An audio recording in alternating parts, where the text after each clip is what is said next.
great respect and honor, may I now request our esteemed chief guest, Dr. Matabi Manjama Jogati ma'am, to kindly address the gathering.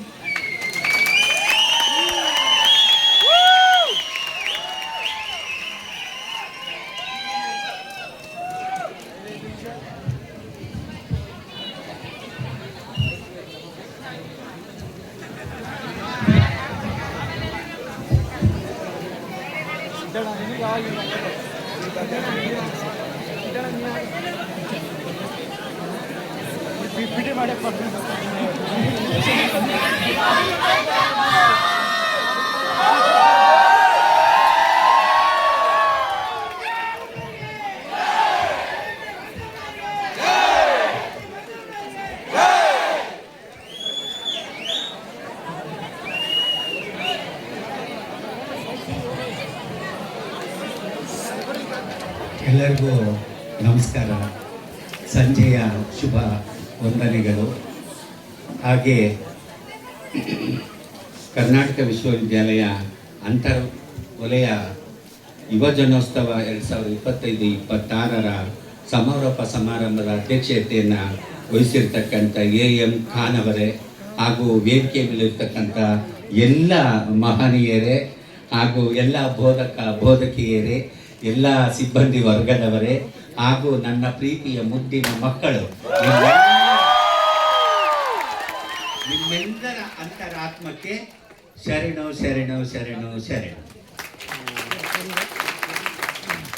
ನಾನು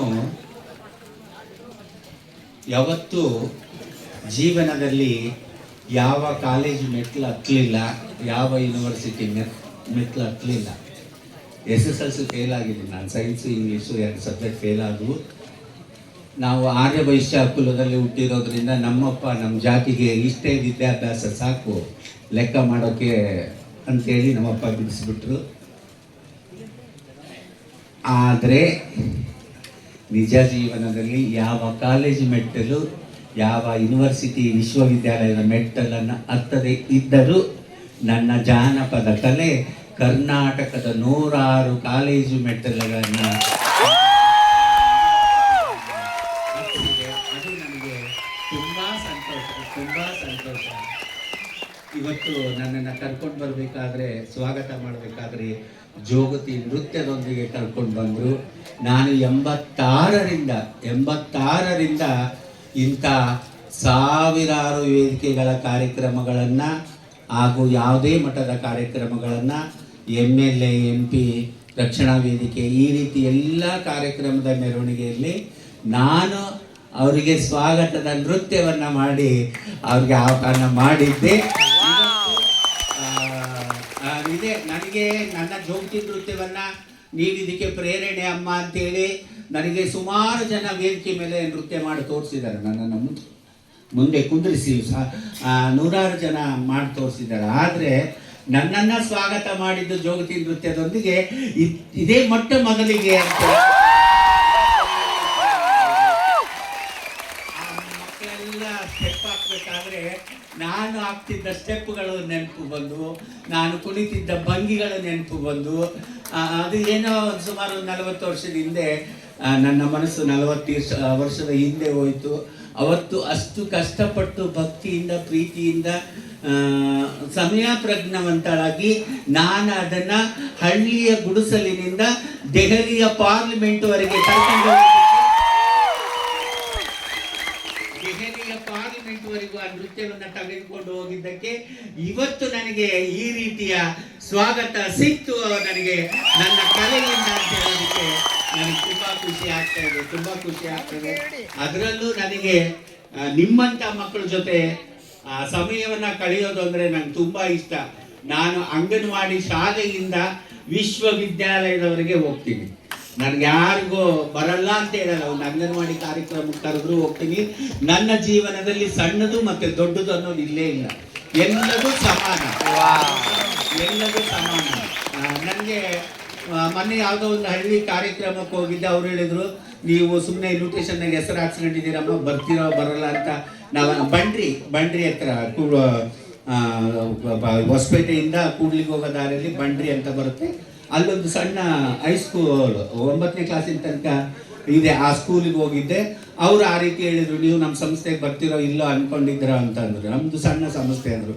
ನಾನು ಸಣ್ಣ ಸಂಸ್ಥೆಯಿಂದಲೇ ಬೀದಿಯಲ್ಲಿ ನೃತ್ಯ ಮಾಡ್ತಾ ವೇದಿಕೆಗೆ ಹೋದೆ. ವೇದಿಕೆಯಿಂದ ನಾನು ಅಲ್ಲಿ ತನಕ ನಡೆದೀನಿ. ನನ್ನ ಜೀವನದಲ್ಲಿ ನಾನು ತುಳಿದ ಮೊದಲ ಮೆಟ್ಟಿಲನ್ನ ಯಾವತ್ತೂ ಮರೆಯೋದಿಲ್ಲ ಅಂತ ಹೇಳಿ.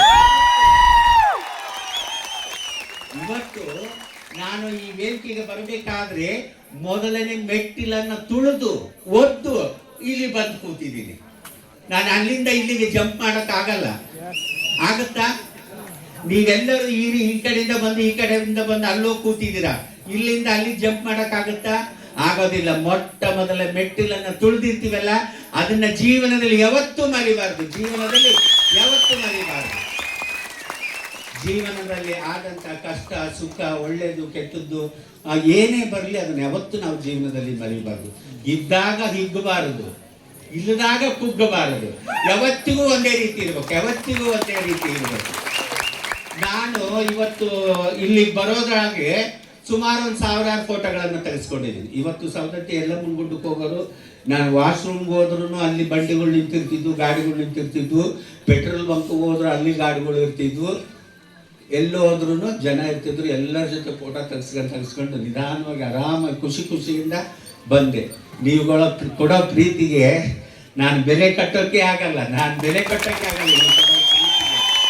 ಚಿಕ್ಕದಾಗಿ ಒಂದು ಸ್ಮೈಲ್ ಆಗಿ ಒಂದು ಫೋಟೋ ಕೊಟ್ಟಿರ್ತೀನಿ ವಿನಃ ನನ್ನ ಪ್ರೀತಿ ನಿಮ್ಗೇನು ಸಿಕ್ಕಿರಾಗಿಲ್ಲ. ನಿಮ್ಮ ಪ್ರೀತಿ ಬೆಟ್ಟದಂತ ಪ್ರೀತಿ, ನಿಮ್ಮ ಪ್ರೀತಿ ಬೆಟ್ಟದಂತ ಪ್ರೀತಿ. ಆ ಪ್ರೀತಿಗೆ ಬೆಲೆ ಕಟ್ಟೋಕೆ ಆಗೋದಿಲ್ಲ. ನಮ್ಮ ಪ್ರಶಾಂತ್ ಅವರು ಹೇಳ್ತಾ ಇದ್ರು, ಅವರ ಒಡಲಲ್ಲಿ ಹುಟ್ಟಲಿಲ್ಲ ಯಾರು, ಆದರೆ ನಾವೆಲ್ಲರೂ ನಿಮ್ಮ ಮಕ್ಕಳು, ನಿಮ್ಮ ಜೊತೆಗೆ ಇರ್ತೀವಂತ. ನಿಜ, ನಾನು ಆ ಮಾತು ನಿಜ. ಯಾಕಂದ್ರೆ ನಾನು ಗಂಡಸಾಗಿದ್ರೆ ಅಷ್ಟು ಜನ ಮಕ್ಕಳನ್ನ ಹುಟ್ಟಿಸ್ತಿದ್ದಿಲ್ಲ. ಹೆಣ್ಮಗಳಾಗಿದ್ರೆ ಅಷ್ಟು ಮಕ್ಕಳಿಗೆ ಜನ್ಮ ಕೊಡಕ್ ಆಗ್ತಿದ್ದಿಲ್ಲ.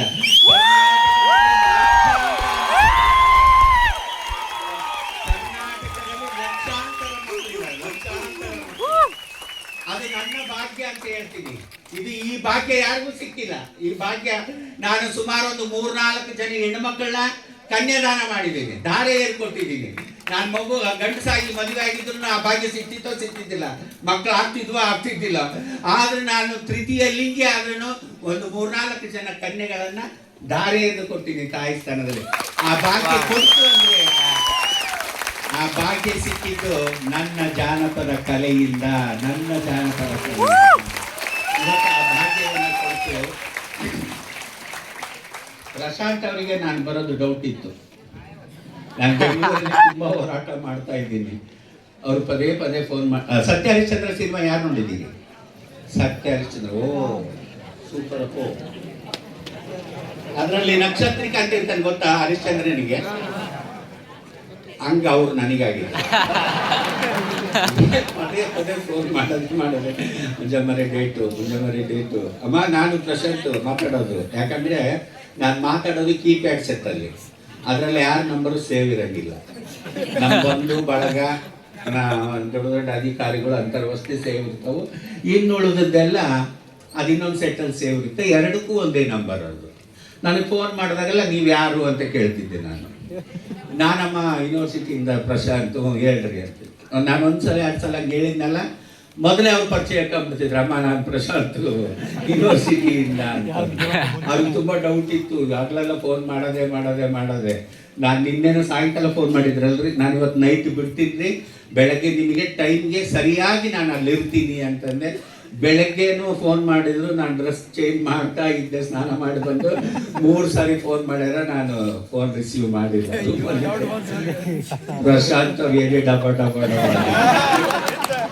ನಿನ್ನೆ ಸಂಜೆವರೆಗೂ ಮಂಜಮ್ಮ ಮಾತಾಡಿದಾಳೆ. ಇವತ್ತು ಬೆಳಗ್ಗೆ ಫೋನ್ ತೆಗಿಯಂದ್ರೆ ಯೂನಿವರ್ಸಿಟಿಯಾಗಿ ನನ್ನ ಮರ್ಯಾದೆ ಹರಾಜಾಗುತ್ತೆ. ನಮ್ಮ ಪ್ರಿನ್ಸಿಪಾಲ್ರು, ವೈಸ್ ಚಾನ್ಸಲರ್ರು ಏನಂತಾರೆ, ದೊಡ್ಡದಾಗಿ ಬಿಲ್ಡಪ್ ಕೊಟ್ಬಿಟ್ಟೆಲ್ಲೋ ಪ್ರಶಾಂತ್.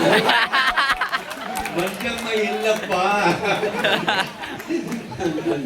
ಆಮೇಲೆ ತಕ್ಷಣ ನಾನು ಬಂದು ಮನ್ಸಿನ ಕುತ್ಕೊಂಡ ತಕ್ಷಣ ಅವ್ರಿಗೆ ಫೋನ್ ಮಾಡಿದೆ. ಫೋನ್ ಮಾಡಿ ಯಾರು ಅಂದ್ರೆ ಅಮ್ಮ ನಾನು ಯೂನಿವರ್ಸಿಟಿಯಿಂದ ಅಂದ್ರೆ ಆಯಿತು ಬರ್ತಾ ಇದ್ದೀನಿ ರೆಡಿ ಆಗ್ತಾ ಇದ್ದೀನಿ, ನಾನು ಕರೆಕ್ಟ್ 12 ಗಂಟೆಗೆ ಬಿಡ್ತೀನಿ, 4 ಗಂಟೆಗೆ ಸರಿಯಾಗಿ ನಾನು ಅಲ್ಲಿ ಇರ್ತೀನಿ ಅಂದೆ. ನಾನು ಸರಿಯಾಗಿ 3 ಗಂಟೆ 50 ನಿಮಿಷಕ್ಕೆ ನಿಮ್ಮ ವಿಶ್ವವಿದ್ಯಾಲಯದ ಆವರಣದಲ್ಲಿ ಇದ್ದೆ. ಯಾಕಪ್ಪ ಅಂದ್ರೆ ನಾನು ಸಮಯಕ್ಕೆ ಗೌರವ ಕೊಟ್ಟವಳು. ನೀವೇನು ಟೈಮ್ ಸೆನ್ಸ್ ಅಂತೀರಲ್ಲ, ಆ ಟೈಮಿಗೆ ನಾನು ಗೌರವ ಕೊಟ್ಟವಳು. ಆ ಟೈಮಿಗೆ ನಾನು ಗೌರವ ಕೊಟ್ಟವಳು. ನಾನು ಯಾವತ್ತಿಗೂ ಸುಮಾರು 42-43 ವರ್ಷದಿಂದ ಸಮಯಕ್ಕೆ ಗೌರವ ಕೊಟ್ಕೊಂತ ಬಂದು, ಅದಕ್ಕೆ ನನಗೀಗ 67ನೇ ವಯಸ್ಸಿನಲ್ಲಿ ಆ ಸಮಯ ನನಗೆ ಗೌರವ ತಂದು ಕೊಡ್ತ. ನನಗೆ ಗೌರವ ತಂದು. ನಾನು ಯಾಕೆ ಹೇಳ್ತಾ ಇದ್ದೀನಿ ಈ ಮಾತಂದ್ರೆ, ನೀವು ಸಮಯ ಪ್ರಜ್ಞಾವಂತರಾಗ್ರಿ. ಸಮಯಕ್ಕೆ ಗೌರವವನ್ನು ಕೊಟ್ರೆ, ಸಮಯಕ್ಕೆ ನೀವು ಗೌರವವನ್ನು ಕೊಟ್ರೆ ಮುಂದೊಂದು ದಿನ ಇದೇ ಚೇರಲ್ಲಿ ನೀವು ಕುತ್ಕೊಳ್ತೀರ, ಇದೇ ಚೇರಲ್ಲಿ ನೀವು ಕುತ್ಕೊಳ್ತೀರ. ಇನ್ನೂ ಹೆಚ್ಚಿನ ಸಾಧನೆಯನ್ನ ಮಾಡಿ, ಇನ್ನೂ ಹೆಚ್ಚು ಸಮಯವನ್ನು ಕೊಟ್ಟಿದ್ದೆ. ನಿಜವಾದ್ರೆ ಸಮಯಕ್ಕೆ ಗೌರವವನ್ನು ಕೊಟ್ಟಿದ್ರೆ ಮಂಜಮ್ಮನ ತರ ಸಾಧಕರಾಗ್ತೀರ ನೀವು, ಮಂಜಮ್ಮನ ತರ ಸಾಧಕರಾಗ್ತೀರ. ನಾನು ಸಾಧಕರಂತ ಎಲ್ಲಿ ಅಂದ್ಕೊಂಡಿಲ್ಲ, ಇವರೆಲ್ಲ ಮಾತಾಡೋದಕ್ಕೆ ನಾನು ಸಾಧಕರಂತ, ಮಂಜಮ್ಮನ ತರ ಸಾಧಕರಂತ ಹೇಳ್ತೀನಿ. ನನಗೆ ಅದೆಲ್ಲ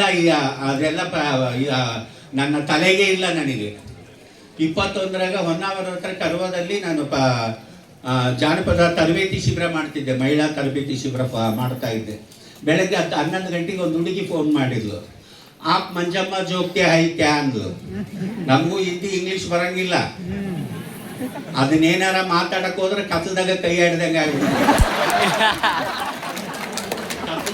ಎಲ್ಲಿ ಹೋಗ್ಬೇಕ ಗೊತ್ತಾಗಲ್ಲ, ಕತ್ತದ ಕೈ ಆಡ್ದಂಗೆ. आप मंजम्मा जोगती क्या आई क्या अंदर वो माँ मैं मंजम्मा जोगती आई है. आपको कंग्रेचुलेशन अंदर क्यों माँ मेरा, आपको पद्मश्री अवार्ड मिली है. ये नहीं छोड़ माँ, रॉन्ग नंबर है. ये नहीं छोड़ माँ, ये रॉन्ग नंबर है. ये ನನಗೆ ಮತ್ತೆ ತರಬೇತಿ ಶಿಬಿರ ಬೇರೆ ಇತ್ತ. ನನ್ನ ಸೋದರತ್ತೆ ಮಕ್ಕಳು ಅವಾಗ ಬೇರೆಯವ್ರ ಮೊಬೈಲ್ ತಗೊಂಡು ಅಥವಾ ಹೊಸ ಸಿಮ್ ತಗೊಂಡು ತಮಾಷೆ ಮಾಡುತ್ತಿರ್ತಾರೆ. ನಾನೇನು ಅನ್ಕೊಂಡೆ, ಈ ಬೋಸೋಡ್ಯಾರ ಯಾರ ಮಾಡ.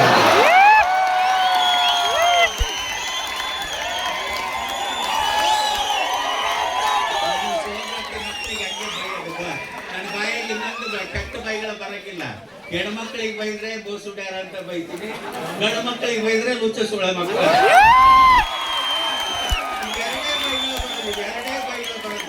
ಇನ್ನೊಂದು ಬರಂಗಿಲ್ಲ. ಅವರ ಯಾರು ಮಾಡಿರ್ತಾರೆ ಅಂತಂದು ನಾನು ಮೊಬೈಲ್ ಇಟ್ಟು ಬಿಟ್ಟೆ, ಸ್ವಿಚ್ ಆಫ್ ಮಾಡಿ. ನಾನು ಎಲ್ಲೇ ಹೋದ್ರು ಸ್ವಿಚ್ ಆಫ್ ಮಾಡಿಬಿಡ್ತೀನಿ. ಇವಾಗ ನೋಡ್ರಿ ಸ್ವಿಚ್ ಆಫ್ ಮಾಡೀನಿ. ನಾನು ವೇದಿಕೆಗೆ ಹೋದ್ರೆ, ಡಾಕ್ಟರ್ ಹತ್ರ ಹೋದ್ರೆ, ಬ್ಯಾಂಕಿಗೆ ಹೋದ್ರೆ, ನಾನು ಕಾರ್ಯಕ್ರಮದಲ್ಲಿದ್ದಾಗ ಸ್ವಿಚ್ ಆಫ್ ಮಾಡಬೇಕು.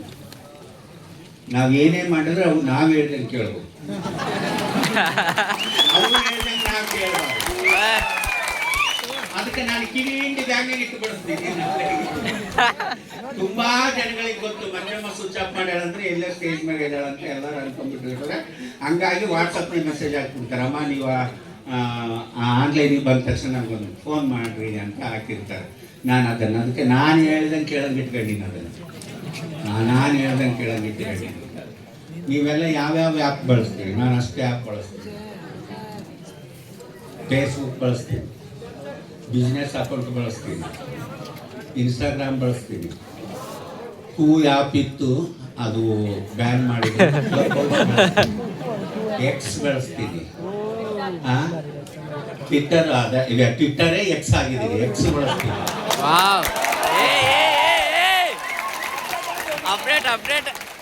ಟೆಲಿಗ್ರಾಮ್ ಬಳಸ್ತೀನಿ, ಲಿಂಕ್ಡ್ ಇನ್ ಬಳಸ್ತೀನಿ.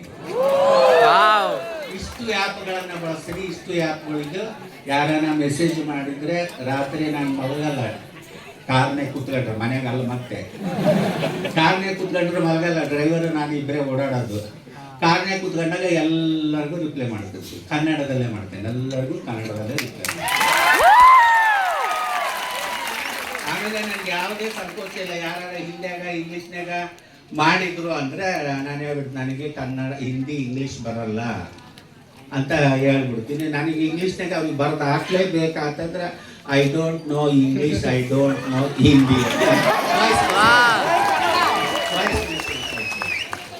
ಅವಾಗ ಎಲ್ಲವನ್ನೂ ನಾನು ಅಲ್ಲಿ ಎಲ್ಲ ರಿಪ್ಲೈ ಮಾಡ್ಕೊಂತ ಬರ್ತೀನಿ. ಅಷ್ಟೆಲ್ಲ ಆ್ಯಪ್ಗಳಿದ್ರೂ ನಾನು ಇಲ್ಲಿ ಯಾವುದನ್ನು ಏನೂ ಬಳಸೋದಿಲ್ಲ. ನಾನು ಯಾವುದು ಇಷ್ಟು ಜನ ನನಗೆ ಮೇಡಮ್ ಅವ್ರು ನನ್ನ ಜೊತೆ ಕೂತ್ಕೊಂಡಿದ್ರು, ಕೇಳ್ರಿ ಅವರು ನಾನು ಯಾವುದಾದ್ರೂ ಮೊಬೈಲ್ ಹಿಡ್ಕೊಂಡು ಏನಾರ ಮೆಸೇಜ್ ನೋಡೋದು ಮಾತಾಡೋದು ಏನಾರು ಯಾವುದೂ ಇಲ್ಲ. ಅದಕ್ಕೆ ನಾವು ಏನೇ ಚಟ ಮಾಡಲಿ ಹುಟ್ಟಂದ್ರೆ ಹುಟ್ಟಬೇಕು, ಬೈತಂದ್ರೆ ಬೈಕ್ಬೇಕು, ಹಂಗಿಟ್ಕೊಂಡಿರ್ಬೇಕು.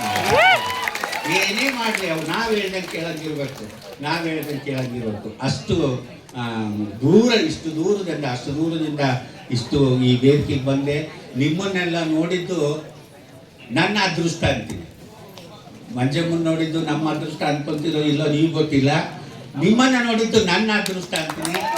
ಈ ಅದೃಷ್ಟವನ್ನು ಕಲ್ಪಿಸಿಕೊಟ್ಟಿದ್ದು ನಮ್ಮ ಕನ್ನಡ ವಿಶ್ವವಿದ್ಯಾಲಯ, ಕರ್ನಾಟಕ ಕನ್ನಡ ವಿಶ್ವವಿದ್ಯಾಲಯ ಅಂತ ಹೇಳೋದಕ್ಕೆ ನನಗೆ ತುಂಬ ಖುಷಿ ಆಗುತ್ತೆ. ಅದು ಇವತ್ತೇನು ಅಂತರ್ವಲಯ ಯುವಜನೋತ್ಸವ ಮಾಡ್ತಾ ಇದ್ದಾರಲ್ಲ, ಆ ಯುವಜನಗಳ ಅದೃಷ್ಟ ನನ್ನ ಭಾಗ್ಯ ಇಲ್ಲಿ ಈ ವೇದಿಕೆ ಮೇಲೆ ಬಂದು ನಿಂತ್ಕೊಂಡಿದ್ದು ಅಂತ ಹೇಳೋದಕ್ಕೆ ನನಗೆ ತುಂಬ ಖುಷಿ ಆಗ್ತಾ ಇದೆ.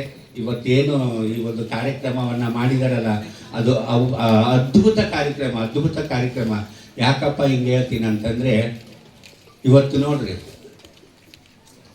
ಈ ವೇದಿಕೆ ಅಂತಾರಾಷ್ಟ್ರೀಯ ಮಟ್ಟದ ಅಂತರ್ವಲಯ ಯುವಜನೋತ್ಸವ ವೇದಿಕೆ ಈಕ್ವಾಲಿಟಿ ಸ್ಟೇಜ್. ಇವತ್ತಿನ ಸ್ಟೇಜ್ ಈಕ್ವಾಲಿಟಿ ಸ್ಟೇಜ್.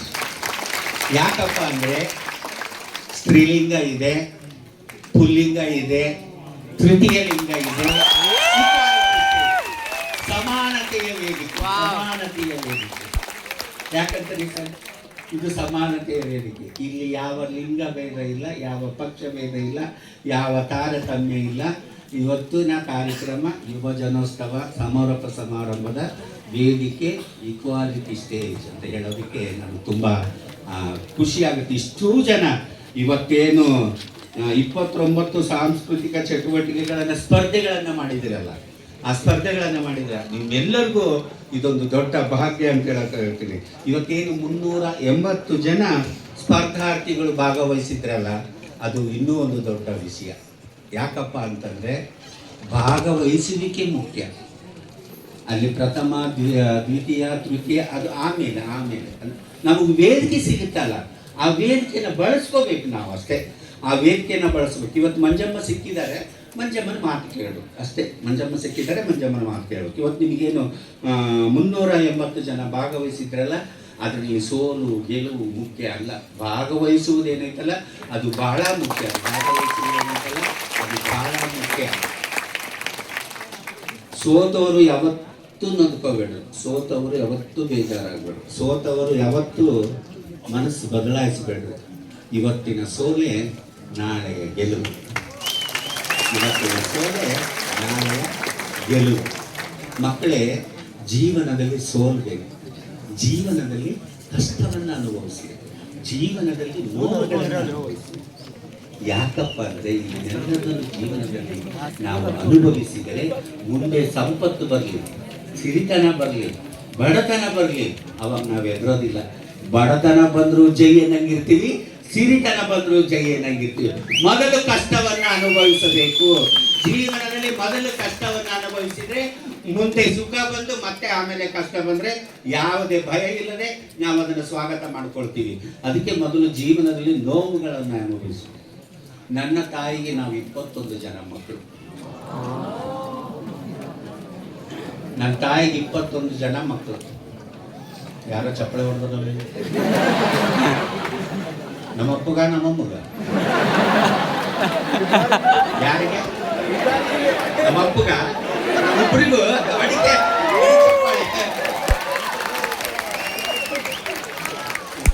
21 ಜನ ಮಕ್ಕಳು ನಮ್ಮಮ್ಮ ಹೆರಿಗೆ ಆಗಿದ್ದಾರೆ. ಈಕ್ವಾಲಿಟಿ. ಅವಳಿ ಜವಳಿ 3 ಸಾರಿ ಹೆರಿಗೆ ಆಗಿದ್ದಾರೆ. 3 ಒಂದು ಸಾರಿ ವಿಷ್ಣು ಬ್ರಹ್ಮ ಮಹೇಶ್ವರ ಅಂತ 3 ಒಂದು ಸಾರಿ. 3 ಗಂಡುಗಳಿಗೆ ವಿಷ್ಣು ಬ್ರಹ್ಮ ಮಹೇಶ್ವರ ಅಂತ ಹೆಸರಿಟ್ಟಿದ್ದಾರೆ. 3 ಹೆರಿಗೆ ಆದಮೇಲೆ ಮತ್ತೆ ನಮ್ಮಮ್ಮ ಗರ್ಭಿಣಿ ಆದರು. 3-4 ತಿಂಗಳಿಗೆ ಹೊಟ್ಟೆ ದೊಡ್ಡದು ಕಾಣಕ್ಕೆ ನಿಂತುಬಿಡ್ತು.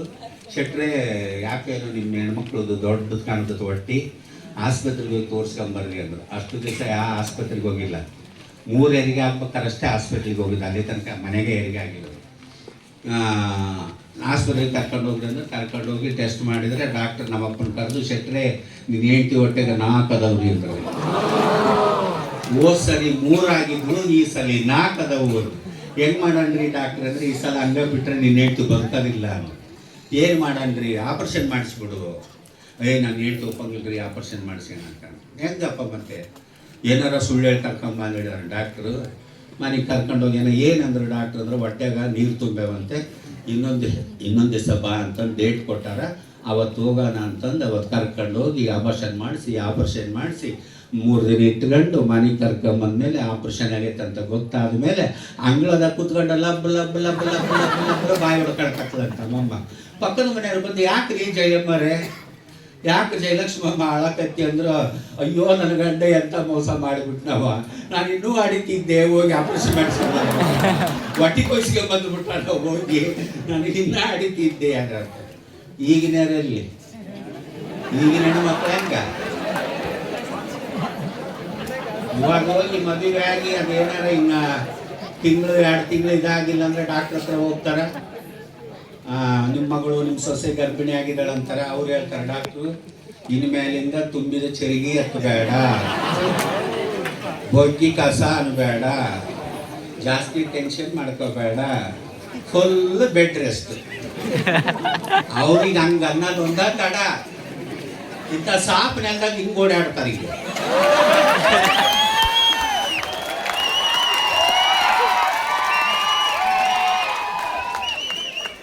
ಉದುರೋಗದೇನದು,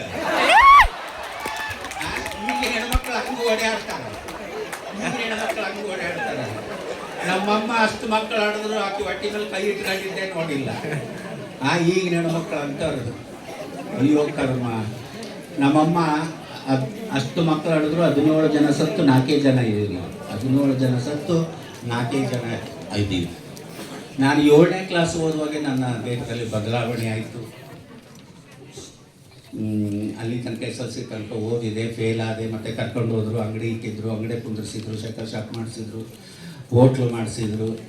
ಅದೆಲ್ಲ ಲಾಸ್ ಮಾಡಿದೆ. ಎಲ್ಲರಿಗೂ ಉದ್ರಿ ಕೊಟ್ಟು ಬಿಡ್ತಿದ್ದೆ, ಜಗ್ಗಿಸ್ತಾ ವಸೂಲು ಮಾಡ್ತಿದ್ದಿಲ್ಲ. ಪವರ್ ಇದ್ರಲ್ಲ ವಸೂಲಿ ಮಾಡೋದಲ್ಲಿ, ಕೊಡ್ರಲ್ಲೇ ಅಂದರೆ ಕೊಡ್ತಾರ. ಕೊಡಪ್ಪ ನೀನು ಒಂದು ಮಾಡಿ ನೋಡಂದ್ರೆ ಯಾರು ಕೊಡ್ತಾರೆ?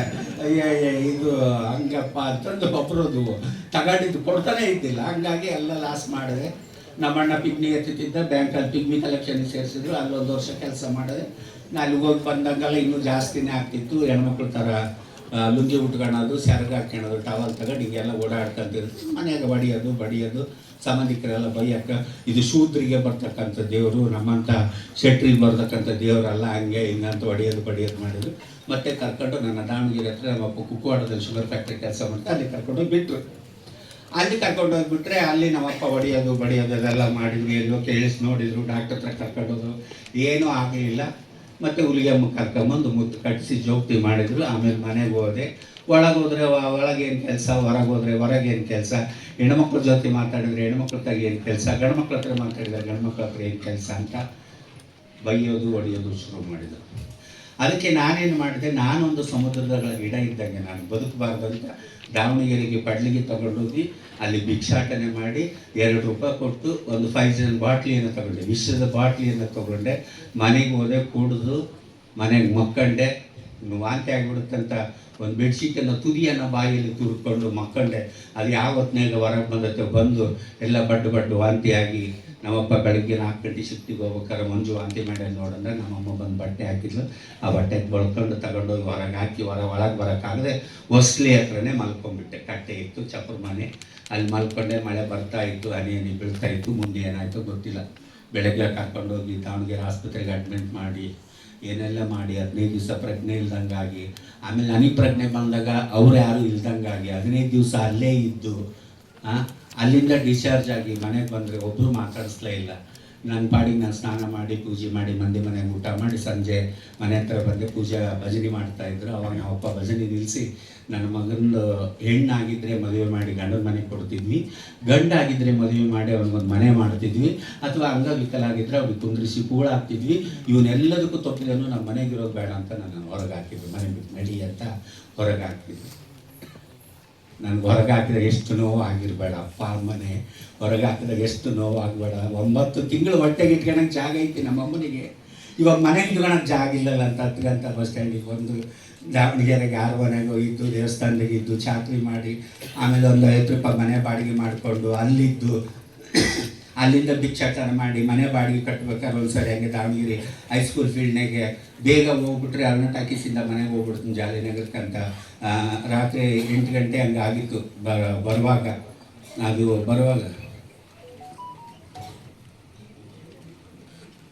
ಇಲ್ಲಿದೆ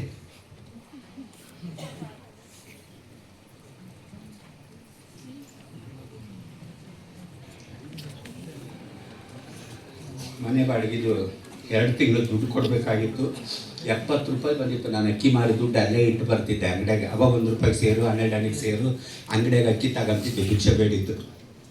70 ರೂಪಾಯಿ ದುಡ್ಡು ತಗೊಂಡು ಪಡ್ಲಿಗೆ ಇಟ್ಕೊಂಡು ನಾನು ಹೋಗ್ತಾ ಇದ್ದೆ. ಅವ್ರು ಗಂಡು ಹುಡುಗರು ಕುಡ್ಕೊಂತ ಕುಂತಿದ್ರು. ಅವ್ರು ಮಾತಾಡ್ಸಿದ್ರು, ಏನಣ್ಣ ಅಂದರೆ, ಯಾರು ನೀನು ಅಂದ್ರೆ, ನಾನು ಜೋಗಮ್ಮ ಊರಾಡಕ್ಕೆ ಹೋಗಿದ್ದೆ, ಮನೆಗೆ ಹೋಗ್ತಾ ಇದ್ದೀನಿ ಅಂದರೆ. ದುಡ್ಡು ಎಷ್ಟು ಇಟ್ಟಿ ಅಂದರೆ, ದುಡ್ಡು ಇಲ್ಲ ಅಣ್ಣ ನನ್ನ ಹತ್ರ ಅಂದೆ. ಅವರೆಲ್ಲ ಚೆಕ್ ಮಾಡಿದ್ರು, ದುಡ್ಡಿಲ್ಲ ನನ್ನ ಹತ್ರ, ಪರಿಸ್ಥಿತಿಲ್ಲ, ಚೀಲನಿದ್ದಿಲ್ಲ ನನ್ನ ಹತ್ರ, ದುಡ್ಡಿಲ್ಲ ಅಂದೆ. ಆಮೇಲೆ ಪಡ್ಲಿಗೆ ಕಿತ್ಕೊಂಡ್ರು, ಅವ್ರ ಕೈಗೆ ಒಂದು ನನ್ನ ಕೈಗೆ ಒಂದು ಪಡ್ಲಿಗೆ ಕಿತ್ತಾಡ್ಕೊಂಡ್ರಿಗೆ, ಅವ್ರ ಕೈಗೆ ನನ್ನ ಕೈಗೆ ಒಂದೊಂದಾಯಿತು. ಅವೆರಡು ಪಡ್ಲಿಗೆ ನಡುಕ 70 ರೂಪಾಯಿ ದುಡ್ಡು ಇಟ್ಟಿದ್ದೆ. ಅವು ಕೆಳಗೆ ಬಿದ್ದು ಅಕ್ಕಿ ಎಲ್ಲ ಚೆಲ್ಲಾಡೋದು ನನಗೆ ಊಟಕ್ಕಂತ ಇಟ್ಕೊಂಡಿದ್ವು. 70 ರೂಪಾಯಿ ತಗೊಂಡ್ರು. ಆ 4 ಜನ ಕುಡಿದ ನಿಶೆಯಲ್ಲಿ ಫುಟ್ಬಾಲ್ ಥರ ನನ್ನನ್ನು ಚೆಂಡಾಡಿದ್ರು. ಅಣ್ಣ ನಾನು ಗಣಮಗ ಇದ್ದೀನಿ ಅಣ್ಣ ಬಿಡ್ರಿ, ಅಣ್ಣ ನಾನು ಜೋಗಮ್ಮ ಇದ್ದೀನಿ ಬಿಡ್ರಿ ಅಂದರು. ಅವರು ಸಿಗರೇಟ್ ತಗೊಂಡು ಚುಚ್ಚೋದು, ಸುಡೋದು, ಹಚ್ಚೋದು, ಜಿಗಿರೋದು ಅದೆಲ್ಲ ಮಾಡಿ ಫುಟ್ಬಾಲ್ ಥರ ಚೆಂಡಾಡಿದ್ರು. ಇವತ್ತು ಯಾವುದಾದ್ರೂ ಒಂದು ಪತ್ರಿಕೆಯಲ್ಲಿ ಒಂದು ಹೆಣ್ಣಿನ ಮೇಲೆ ಅತ್ಯಾಚಾರ ಆಯಿತು, ಒಂದು ಮಗುವಿನ ಮೇಲೆ ಅತ್ಯಾಚಾರ ಆಯಿತು ಅಂದರೆ ನನ್ನ ಮನಸ್ಸು ಇವತ್ತು ದಾವಣಗೆರೆ ಹೈಸ್ಕೂಲ್ ಫೀಲ್ಡಿಗೆ ಹೋಗುತ್ತೆ. ನನ್ನನ್ನೇ ಬಿಟ್ಟಿಲ್ಲ ಜನ, ಇನ್ನು ಇವ್ರನ್ನ ಏನು ಚಿತ್ರ ಹಿಂಸೆ ಅನುಭವಿಸಿರ್ತಾರಂತ ಫುಟ್ಬಾಲ್ ಥರ ಚಾರಿಸ್ತೀನಿ, ಚೀರ್ತೀನಿ, ಯಾರೂ ಇಲ್ಲ ನನ್ನನ್ನು ಅಲ್ಲಿ ಬಿಡಿಸ್ಕೊಳಕ್ಕೆ. ಆಮೇಲೆ ಅರ್ಧ ಬಟ್ಟೆ ಉಟ್ಕೊಂಡು ಹೋದರೆ ಓನರ್ ಮುಂದೆ ಹೇಳಿದೆ, ಹಿಂಗಾಯಿತು ಅಂತಂದು. ಅಳಬೇಡ ಮಂಜಮ್ಮ, ಇನ್ನೊಂದು ತಿಂಗಳು ಕೊಡಂತ ಬಿಡು ಅಂತಂದರು. ಮನೆಗೆ ಹೋಗಿ ಅವ್ರ ಮನೆಗೆ ಊಟ ಮಾಡಿ ಮಲ್ಕೊಂಡಿದ್ದೀನಿ. ಜೀವ ಸಮಾಧಾನ ಆಗ್ತಾಯಿಲ್ಲ. ಭಿಕ್ಷೆ ಬೇಡಿದರೆ ಈ ಜನಗಳ ಕಾಟ, ಮನೆಗಿದ್ರೆ ಅವ್ರ ಕಾಟ. ಎಲ್ಲೋಗಿ ಇರಲಿ, ಎಲ್ಲೋಗಿ ಬದುಕ್ಬಿಟ್ಟು ನಾನು ವಿಷ ಕುಡಿದ್ರು ಬದುಕಿದೆ, ನಾನು ಸಾಯಲಿಲ್ಲ. ಈ ಜನ ಹಿಂಗೆ ಮಾಡ್ತಾರೆ. ಮನೆಯಿಂದ ಟ್ರೈನ್ ಓಡಾಡ್ತಾ ಇತ್ತು, ಹೋಗಿ ಆ ಟ್ರೈನಿಗೆ ಬೀಳೋಣ ಅಂತ ಯೋಚನೆ ಮಾಡಿದೆ. ಟ್ರೈನಿಗೆ ಬಿದ್ದುಬಿಟ್ರೆ ತುಂಡು ಪೀಸ್ ಆಗಿಬಿಡ್ತೀನಿ, ನನ್ನನ್ನು ಯಾರು ಬದುಕ್ಸೋಕ್ಕೆ ಸಾಧ್ಯ ಇಲ್ಲ ಅಂತ. ಮಕ್ಕಳ ಈ ವಿಚಾರ ಯಾಕೆ ಹೇಳ್ತೀನಿ ಅಂದರೆ, ಮನಸ್ಸುಗಳು 2 ಇರುತ್ತೆ. ಒಂದು ಮನಸ್ಸು ಮಾಡು ಅನ್ನತ್ತೆ, ಇನ್ನೊಂದು ಮನಸ್ಸು ಮಾಡಬೇಡ ಅನ್ನತ್ತೆ. ಇವತ್ತು ನೀವು ನಿಮ್ಮ ಸರ್ ಹತ್ರ ಬರ್ತೀರಿ, ಯಾವುದೋ ಒಂದು ಫಾರಮಿಗೆ ಸೈನ್ ಮಾಡಿಸ್ಕೋಬೇಕು ಈ ಕಾಲೇಜಿಂದ, ಯೂನಿವರ್ಸಿಟಿಯಿಂದ. ನೀವು ಮನೆಗೆ ಅಂದ್ಕೊಂಡು ಬರ್ತೀರಿ, ಇವತ್ತು ಸಾರ್ ಸಿಗ್ತಾರೆ, ನಮಗೆ ಸೈನ್ ಮಾಡ್ತಾರೆ, 2 ದಿನದಿಂದ ಓಡಾಡಿದ್ದೀವಿ, ಇವತ್ತು ಸಿಗ್ತಾರೆ ಅಂತ ಅಂದ್ಕೊಂಡು ಬರ್ತೀರಲ್ಲ, ನಿಜವಾಗೂ ಸಿಗ್ತಾರೆ ಅವತ್ತು.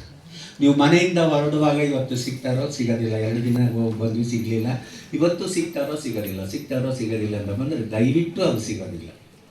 ಮಕ್ಕಳೇ, ದೇವಸ್ಥಾನದಲ್ಲಿಲ್ಲ, ನಮ್ಮ ಆತ್ಮದೊಳಗೆ ಪರಮಾತ್ಮ ಇದೆ. ದೇವರ ದೇವಸ್ಥಾನದಲ್ಲಿ ಮನಸ್ಸಿನಂತೆ ಮಹಾದೇವ. ಮನಸ್ಸು ಇವತ್ತು ಆಗುತ್ತೆ ಅಂದರೆ ಆಗುತ್ತೆ, ಆಗಲ್ಲ ಅಂದರೆ ಆಗಲ್ಲ, ಅಷ್ಟೇ. ಆಗುತ್ತೆ ಅಂದರೆ ಆಗುತ್ತೆ, ಆಗಲ್ಲ ಅಂದರೆ ಆಗಲ್ಲ. ಅವತ್ತು ನನ್ನ ಮನಸ್ಸು ಒಂದು ಹೇಳ್ತಾ ಇತ್ತು, ಸಾಯ್ಬೇಡ, ಬದುಕಿ ಏನಾದರೂ ಮಾಡು, ಸತ್ರೆ ಏನು ಮಾಡೋಕ್ಕಾಗಲ್ಲ ಅಂತ. ಸಾಯ್ಬೇಡ ಅಂತ ಒಂದು ಮನಸ್ಸು ಹೇಳ್ತಿತ್ತು, ಇನ್ನೊಂದು ಮನಸ್ಸು ಹೋಗು ಎದ್ದೋಗು ಟ್ರೈನಿಗೆ ಬಿದ್ದುಬಿಡು ಅಂತ ಇನ್ನೊಂದು ಮನಸ್ಸು ಹೇಳ್ತಿತ್ತು. ಆ ಎದ್ದೋಗು ಟ್ರೈನಿಗೆ ಬೀಳು ಅನ್ನೋ ಮನಸ್ಸಿನ ಜೊತೆ ಸಾಯ್ಬೇಡ ಅಂತ ಇನ್ನೊಂದು ಮನಸ್ಸು ಹೇಳ್ತಿತ್ತಲ್ಲ, ಆ ಮನಸ್ಸನ್ನು ಆ ಮನಸ್ಸಿಗೆ ಹೋಲಿಸಿ 2 ಮನಸ್ಸನ್ನು ಕೂಡಿಸಿ ನಾನು ಸಾಯಬಾರ್ದು ಅಂತ ಬದುಕಿದೆ. ಅವತ್ತು ನಾನು ಸಾಯಬಾರ್ದು ಅಂತ ನಿರ್ಧಾರ ಮಾಡಿದ್ನಲ್ಲ, ಅವತ್ತಿನಿಂದ ಅವತ್ತು ನಾನು ಸಾಯಬಾರ್ದಂತ ನಿರ್ಧಾರ ಮಾಡಿ ಒಂದು ಚೊಂಬಿನ ತುಂಬ ನೀರು ಕುಡಿದು 10 ನಿಮಿಷ ಮೌನವಾಗಿ ಮಲ್ಕೊಂಡ್ಬಿಟ್ಟೆ. ನಾನು ಅವತ್ತಿಂದ ಇವತ್ತಿನವರೆಗೆ ಮತ್ತೆ ಸಾಯುವಂತ ಪ್ರಯತ್ನವನ್ನೇ ಮಾಡಿಲ್ಲ.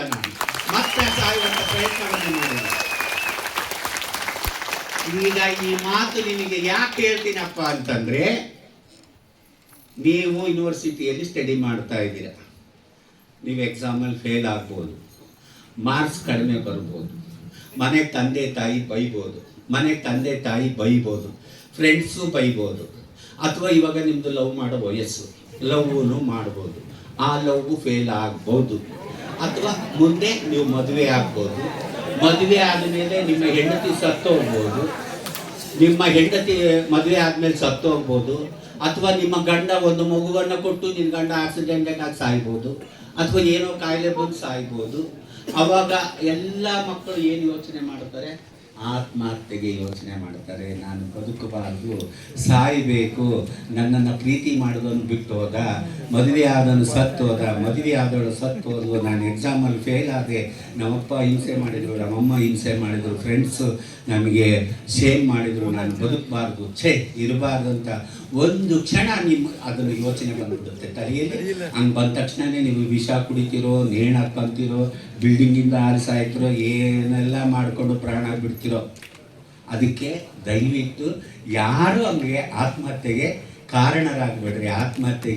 ಕಾರಣರಾಗ್ಬಿಡ್ರಿ. ಯಾಕಪ್ಪ ಈ ಮಾತು ಹೇಳ್ತೀನಿ ಅಂತಂದರೆ, ಅವತ್ತು ಮಂಜಮ್ಮ ಒಂದು ಚೊಂಬು ನೀರು ಕುಡಿದಾಳೆ, ನೀವು ಆತ್ಮಹತ್ಯೆ ಮಾಡ್ಕೋಬೇಕಂತ ಅನಿಸಿದರೆ ನನ್ನನ್ನು ನೆನಪು ಮಾಡ್ಕೊಳ್ರಿ, 1 ಲೀಟ್ರ್ ನೀರು ಕುಡೀರಿ, 1 ಲೀಟ್ರ್ ನೀರು ಕುಡಿದು 10 ನಿಮಿಷ ಮೌನವಾಗಿ ಕಣ್ಣು ಮುಚ್ಚಿ ಒಂದು ಕಡೆ ಧ್ಯಾನವನ್ನು ಮಾಡ್ರಿ. ಮುಂದೊಂದು ದಿನ ಮಂಜಮ್ಮನ ಥರ ನೀವು ಪ್ರಖ್ಯಾತಿಯನ್ನು ಹೊಂದುತ್ತೀರಿ. ಮತ್ತೆ ಅವತ್ತು ಜೀವನದಲ್ಲಿ ಸಾಯಬೇಕು ಅಂತ ನೀವು ಯಾವತ್ತೂ ಯೋಚನೆಯನ್ನು ಮಾಡಲ್ಲ. ಮಕ್ಕಳೇ, ಆತ್ಮಹತ್ಯೆಗೆ ಮಾತ್ರ ಶರಣಾಗಬೇಡ್ರಿ ಅಂತ ಹೇಳೋದಕ್ಕೆ ನಾನು ತುಂಬ ಪ್ರೀತಿಯಿಂದ, ದುಃಖದಿಂದ ನಿಮ್ಗೆ ಈ ಮಾತನ್ನು ಹೇಳಿದ್ದೀನಿ. ನನ್ನ ಮಾತು ನಿಮ್ಮ ತಲೆಯಲ್ಲಿರಲಿ. ಅದೇ ರೀತಿಯಾಗಿ ಇನ್ನೊಂದು ವಿಚಾರ ಏನಪ್ಪ ಅಂದರೆ, ಇವತ್ತು ಈ ವಿಶ್ವವಿದ್ಯಾಲಯದಲ್ಲಿ ನೀವು ಓದ್ತಾ ಇರೋದ್ರೆ ನಿಮ್ಮ ತಂದೆ ತಾಯಿ ಎಷ್ಟು ಕಷ್ಟಪಟ್ಟಿದ್ದಾರೆ. ನಿಮ್ಮ ತಾಯಿ ಯಾರ ಮನೆಯಲ್ಲಿ ಮುಸುರೆ ತಿಕ್ತಾ ಇದ್ದಾಳೆ, ಯಾರ ಮನೆ ಅಂಗ ಕಸ ಹೊಡಿತಾ ಇದ್ದಾಳೆ, ಯಾವ ಆಫೀಸಲ್ಲಿ ಕೆಲಸಕ್ಕೆ ಹೋಗ್ತಾಳೋ, ಯಾವ ಹೊಲದಲ್ಲಿ ಕೆಲಸಕ್ಕೆ ಹೋಗ್ತಾಳೋ, ಯಾರ ಮನೆಯಾಗ ಮುಸುರಿ ತಿಕ್ತಾಳೋ, ಆಕೆ ಅವಿದ್ಯಾವಂತಳು, ನಿಮ್ಮನ್ನ ಇಲ್ಲಿ ಶಾಲೆಗೆ ಸೇರಿಸಿದ್ದಾರೆ. ಇದಿಷ್ಟನ್ನ ಮಾಡಿ ಆಕೆ ಫೀಸ್ ಕಟ್ತಕ್ಕಂಥ ಕೆಲಸವನ್ನು, ನಿಮ್ಗೆ ಬಟ್ಟೆಗಳನ್ನು ಕೊಡಿಸ್ತಕ್ಕಂಥ ಕೆಲಸವನ್ನು, ಕೆಲಸವನ್ನು ಕೊಡಿಸ್ತಾನೆ.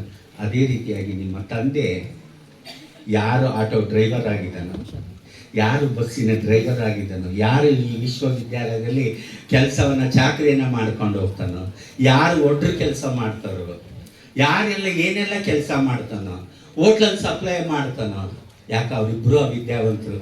ದಯವಿಟ್ಟು ಅಂತ ತಂದೆ ತಾಯಿಗೆ ಮೋಸ ಮಾಡಬೇಡ್ರಿ ಮಕ್ಕಳೇ, ದಯವಿಟ್ಟು ಅಂತ ತಂದೆ ತಾಯಿಗೆ ಮೋಸ ಮಾಡಬೇಡ್ರಿ. ಇವತ್ತು ಈ ಒಂದು ಮಟ್ಟದಲ್ಲಿ ನೀವು ಹೋಗ್ತಾ ಇದ್ದೀರಿ ಅಂದರೆ ಅವರ ಪಾತ್ರ ತುಂಬಾ ದೊಡ್ಡದು, ನಿಮಗೆ ಅವರ ಪಾತ್ರ ತುಂಬಾ ದೊಡ್ಡದು. ಅಂತ ತಂದೆ ತಾಯಿಗಳ ಮನಸ್ಸನ್ನು ನೋಯಿಸ್ಬೇಡ್ರಿ. ಇವತ್ತು ಇಷ್ಟು ಜನ ಎಲ್ಲ ಇದೆಲ್ಲ, ನಿಮ್ಮ ತಂದೆ ತಾಯಿ ಮಾಡಿದ ಋಣವನ್ನು ತೀರ್ಸಕ್ಕೆ ಸಾಧ್ಯನೇ ಇಲ್ಲ. ನಿಮ್ಮ ಜೀವನ ಪರ್ಯಂತ ಅವಳಿಗೆ ಬರೀ ಹಾಲು ಅಮೃತ ಉಳಿಸಿ ಆ ಹೂವಿನ ಹಾಸಿಗೆಯಲ್ಲಿ ಮಲಗಿಸಿದ್ರು ಸಹ ಅವರ ಋಣವನ್ನು ತೀರ್ಸಕ್ಕಾಗಲ್ಲ. ಯಾಕಪ್ಪ ಆಗಲ್ಲ ಅಂದರೆ, ನಿಮ್ಮ ತಾಯಿ 9 ತಿಂಗಳು 9 ದಿವಸ 9 ಗಳಿಗೆ ಹೊತ್ತು ಹೆತ್ತು ವಸಲಿಯನ್ನು ಒಂದು ಕ್ಷಣ ದಾಟಿರ್ತಾಳಲ್ಲ, ಒಂದು ಕ್ಷಣ ವಸಲಿ ದಾಟಿದ ಋಣವನ್ನು ತೀರ್ಸಕ್ಕಾಗಲ್ಲ ನಿಮ್ಮ ಕೈಲಿ. ಒಂದೇ ಸೆಕೆಂಡ್ ವಸಲಿ ದಾಟೋದು, ಒಂದೇ ಸೆಕೆಂಡ್. ಈ 1 ಸೆಕೆಂಡ್ ದಾಟಿರ್ತಾಳಲ್ಲ ನಿಮ್ಮನ್ನು ಹೊಟ್ಟೆಗೆ ಇಟ್ಕೊಂಡು, ಅದರ ಋಣ ತೀರ್ಸಕ್ಕಾಗಲ್ಲ. ಇದು 9 ತಿಂಗಳ ಋಣ ತೀರಿಸ್ತೀರಾ ನೀವು. ಅದಕ್ಕೋಸ್ಕರ ಅಂತ ತಂದೆ ತಾಯಿಗೆ ಮೋಸ ಮಾಡಬೇಡ್ರಿ, ಅವ್ರ ಮನಸ್ಸನ್ನ ನೋಯಿಸ್ಬೇಡ್ರಿ. ಇವತ್ತು ಅಲ್ಲಿಗೆ ಹೋಗ್ಬೇಡ ಅಂತಾರಂದ್ರೆ ನೀವು ದಯವಿಟ್ಟು ಅಲ್ಲಿಗೆ ಹೋಗ್ಬೇಡ್ರಿ. ಅಲ್ಲಿ ನಿಮ್ಮ ವಯಸ್ಸಿನಾಗ ಅವ್ರು ಅಲ್ಲಿಗೆ ಹೋದಾಗ ಅಲ್ಲಿ ಏನೋ ಒಂದು ಕೆಟ್ಟ ಅನುಭವ ಆಗಿರುತ್ತೆ. ಆ ಕೆಟ್ಟ ಅನುಭವ ನನ್ನ ಮಕ್ಕಳಿಗೆ ಆಗಬಾರ್ದು ಅಂತ ನಿಮ್ಮ ತಾಯಿ ಆ ಜಾಗಕ್ಕೆ ಹೋಗ್ಬೇಡ್ರಿ ಅಂತ ಹೇಳ್ತಾಳೆ. ಇವತ್ತಿಷ್ಟೂ ಜನ ಮಕ್ಕಳಾಗಿದಂದ್ರೆ ನಿಮ್ಮ ತಾಯಿಗೆ ಗೌರವವನ್ನು ಕೊಡಿ. ನಿಮ್ಮ ತಾಯಿ ಏನೇ ಆಗಿರಲಿ, ನಿಮ್ಮ ತಾಯಿ ವ್ಯಭಿಚಾರಿಣಿ ಆಗಿರಲಿ, ನಿಮ್ಮ ತಾಯಿ ದೇವದಾಸಿ ಆಗಿರಲಿ, ನಿಮ್ಮ ತಾಯಿ ಕೊಲೆ ಮಾಡಿರಲಿ, ನಿಮ್ಮ ತಾಯಿ ಕಳ್ಳಿ ಆಗಿರಲಿ, ಕೋರ್ಟಿಗೆ ಹೋಗಿರಲಿ, ಕಚೇರಿಗೆ ಹೋಗಿರಲಿ, ಎಲ್ಲೇ ಹೋದರೂ ಅವಳು ನಿಮ್ಮ ತಾಯಿ. ಅದನ್ನು ಯಾವತ್ತೂ ಮರೆಯಕ್ಕೆ ಹೋಗ್ಬೇಡ್ರಿ. ಅವಳು ನಿಮ್ಮ ತಾಯಿ.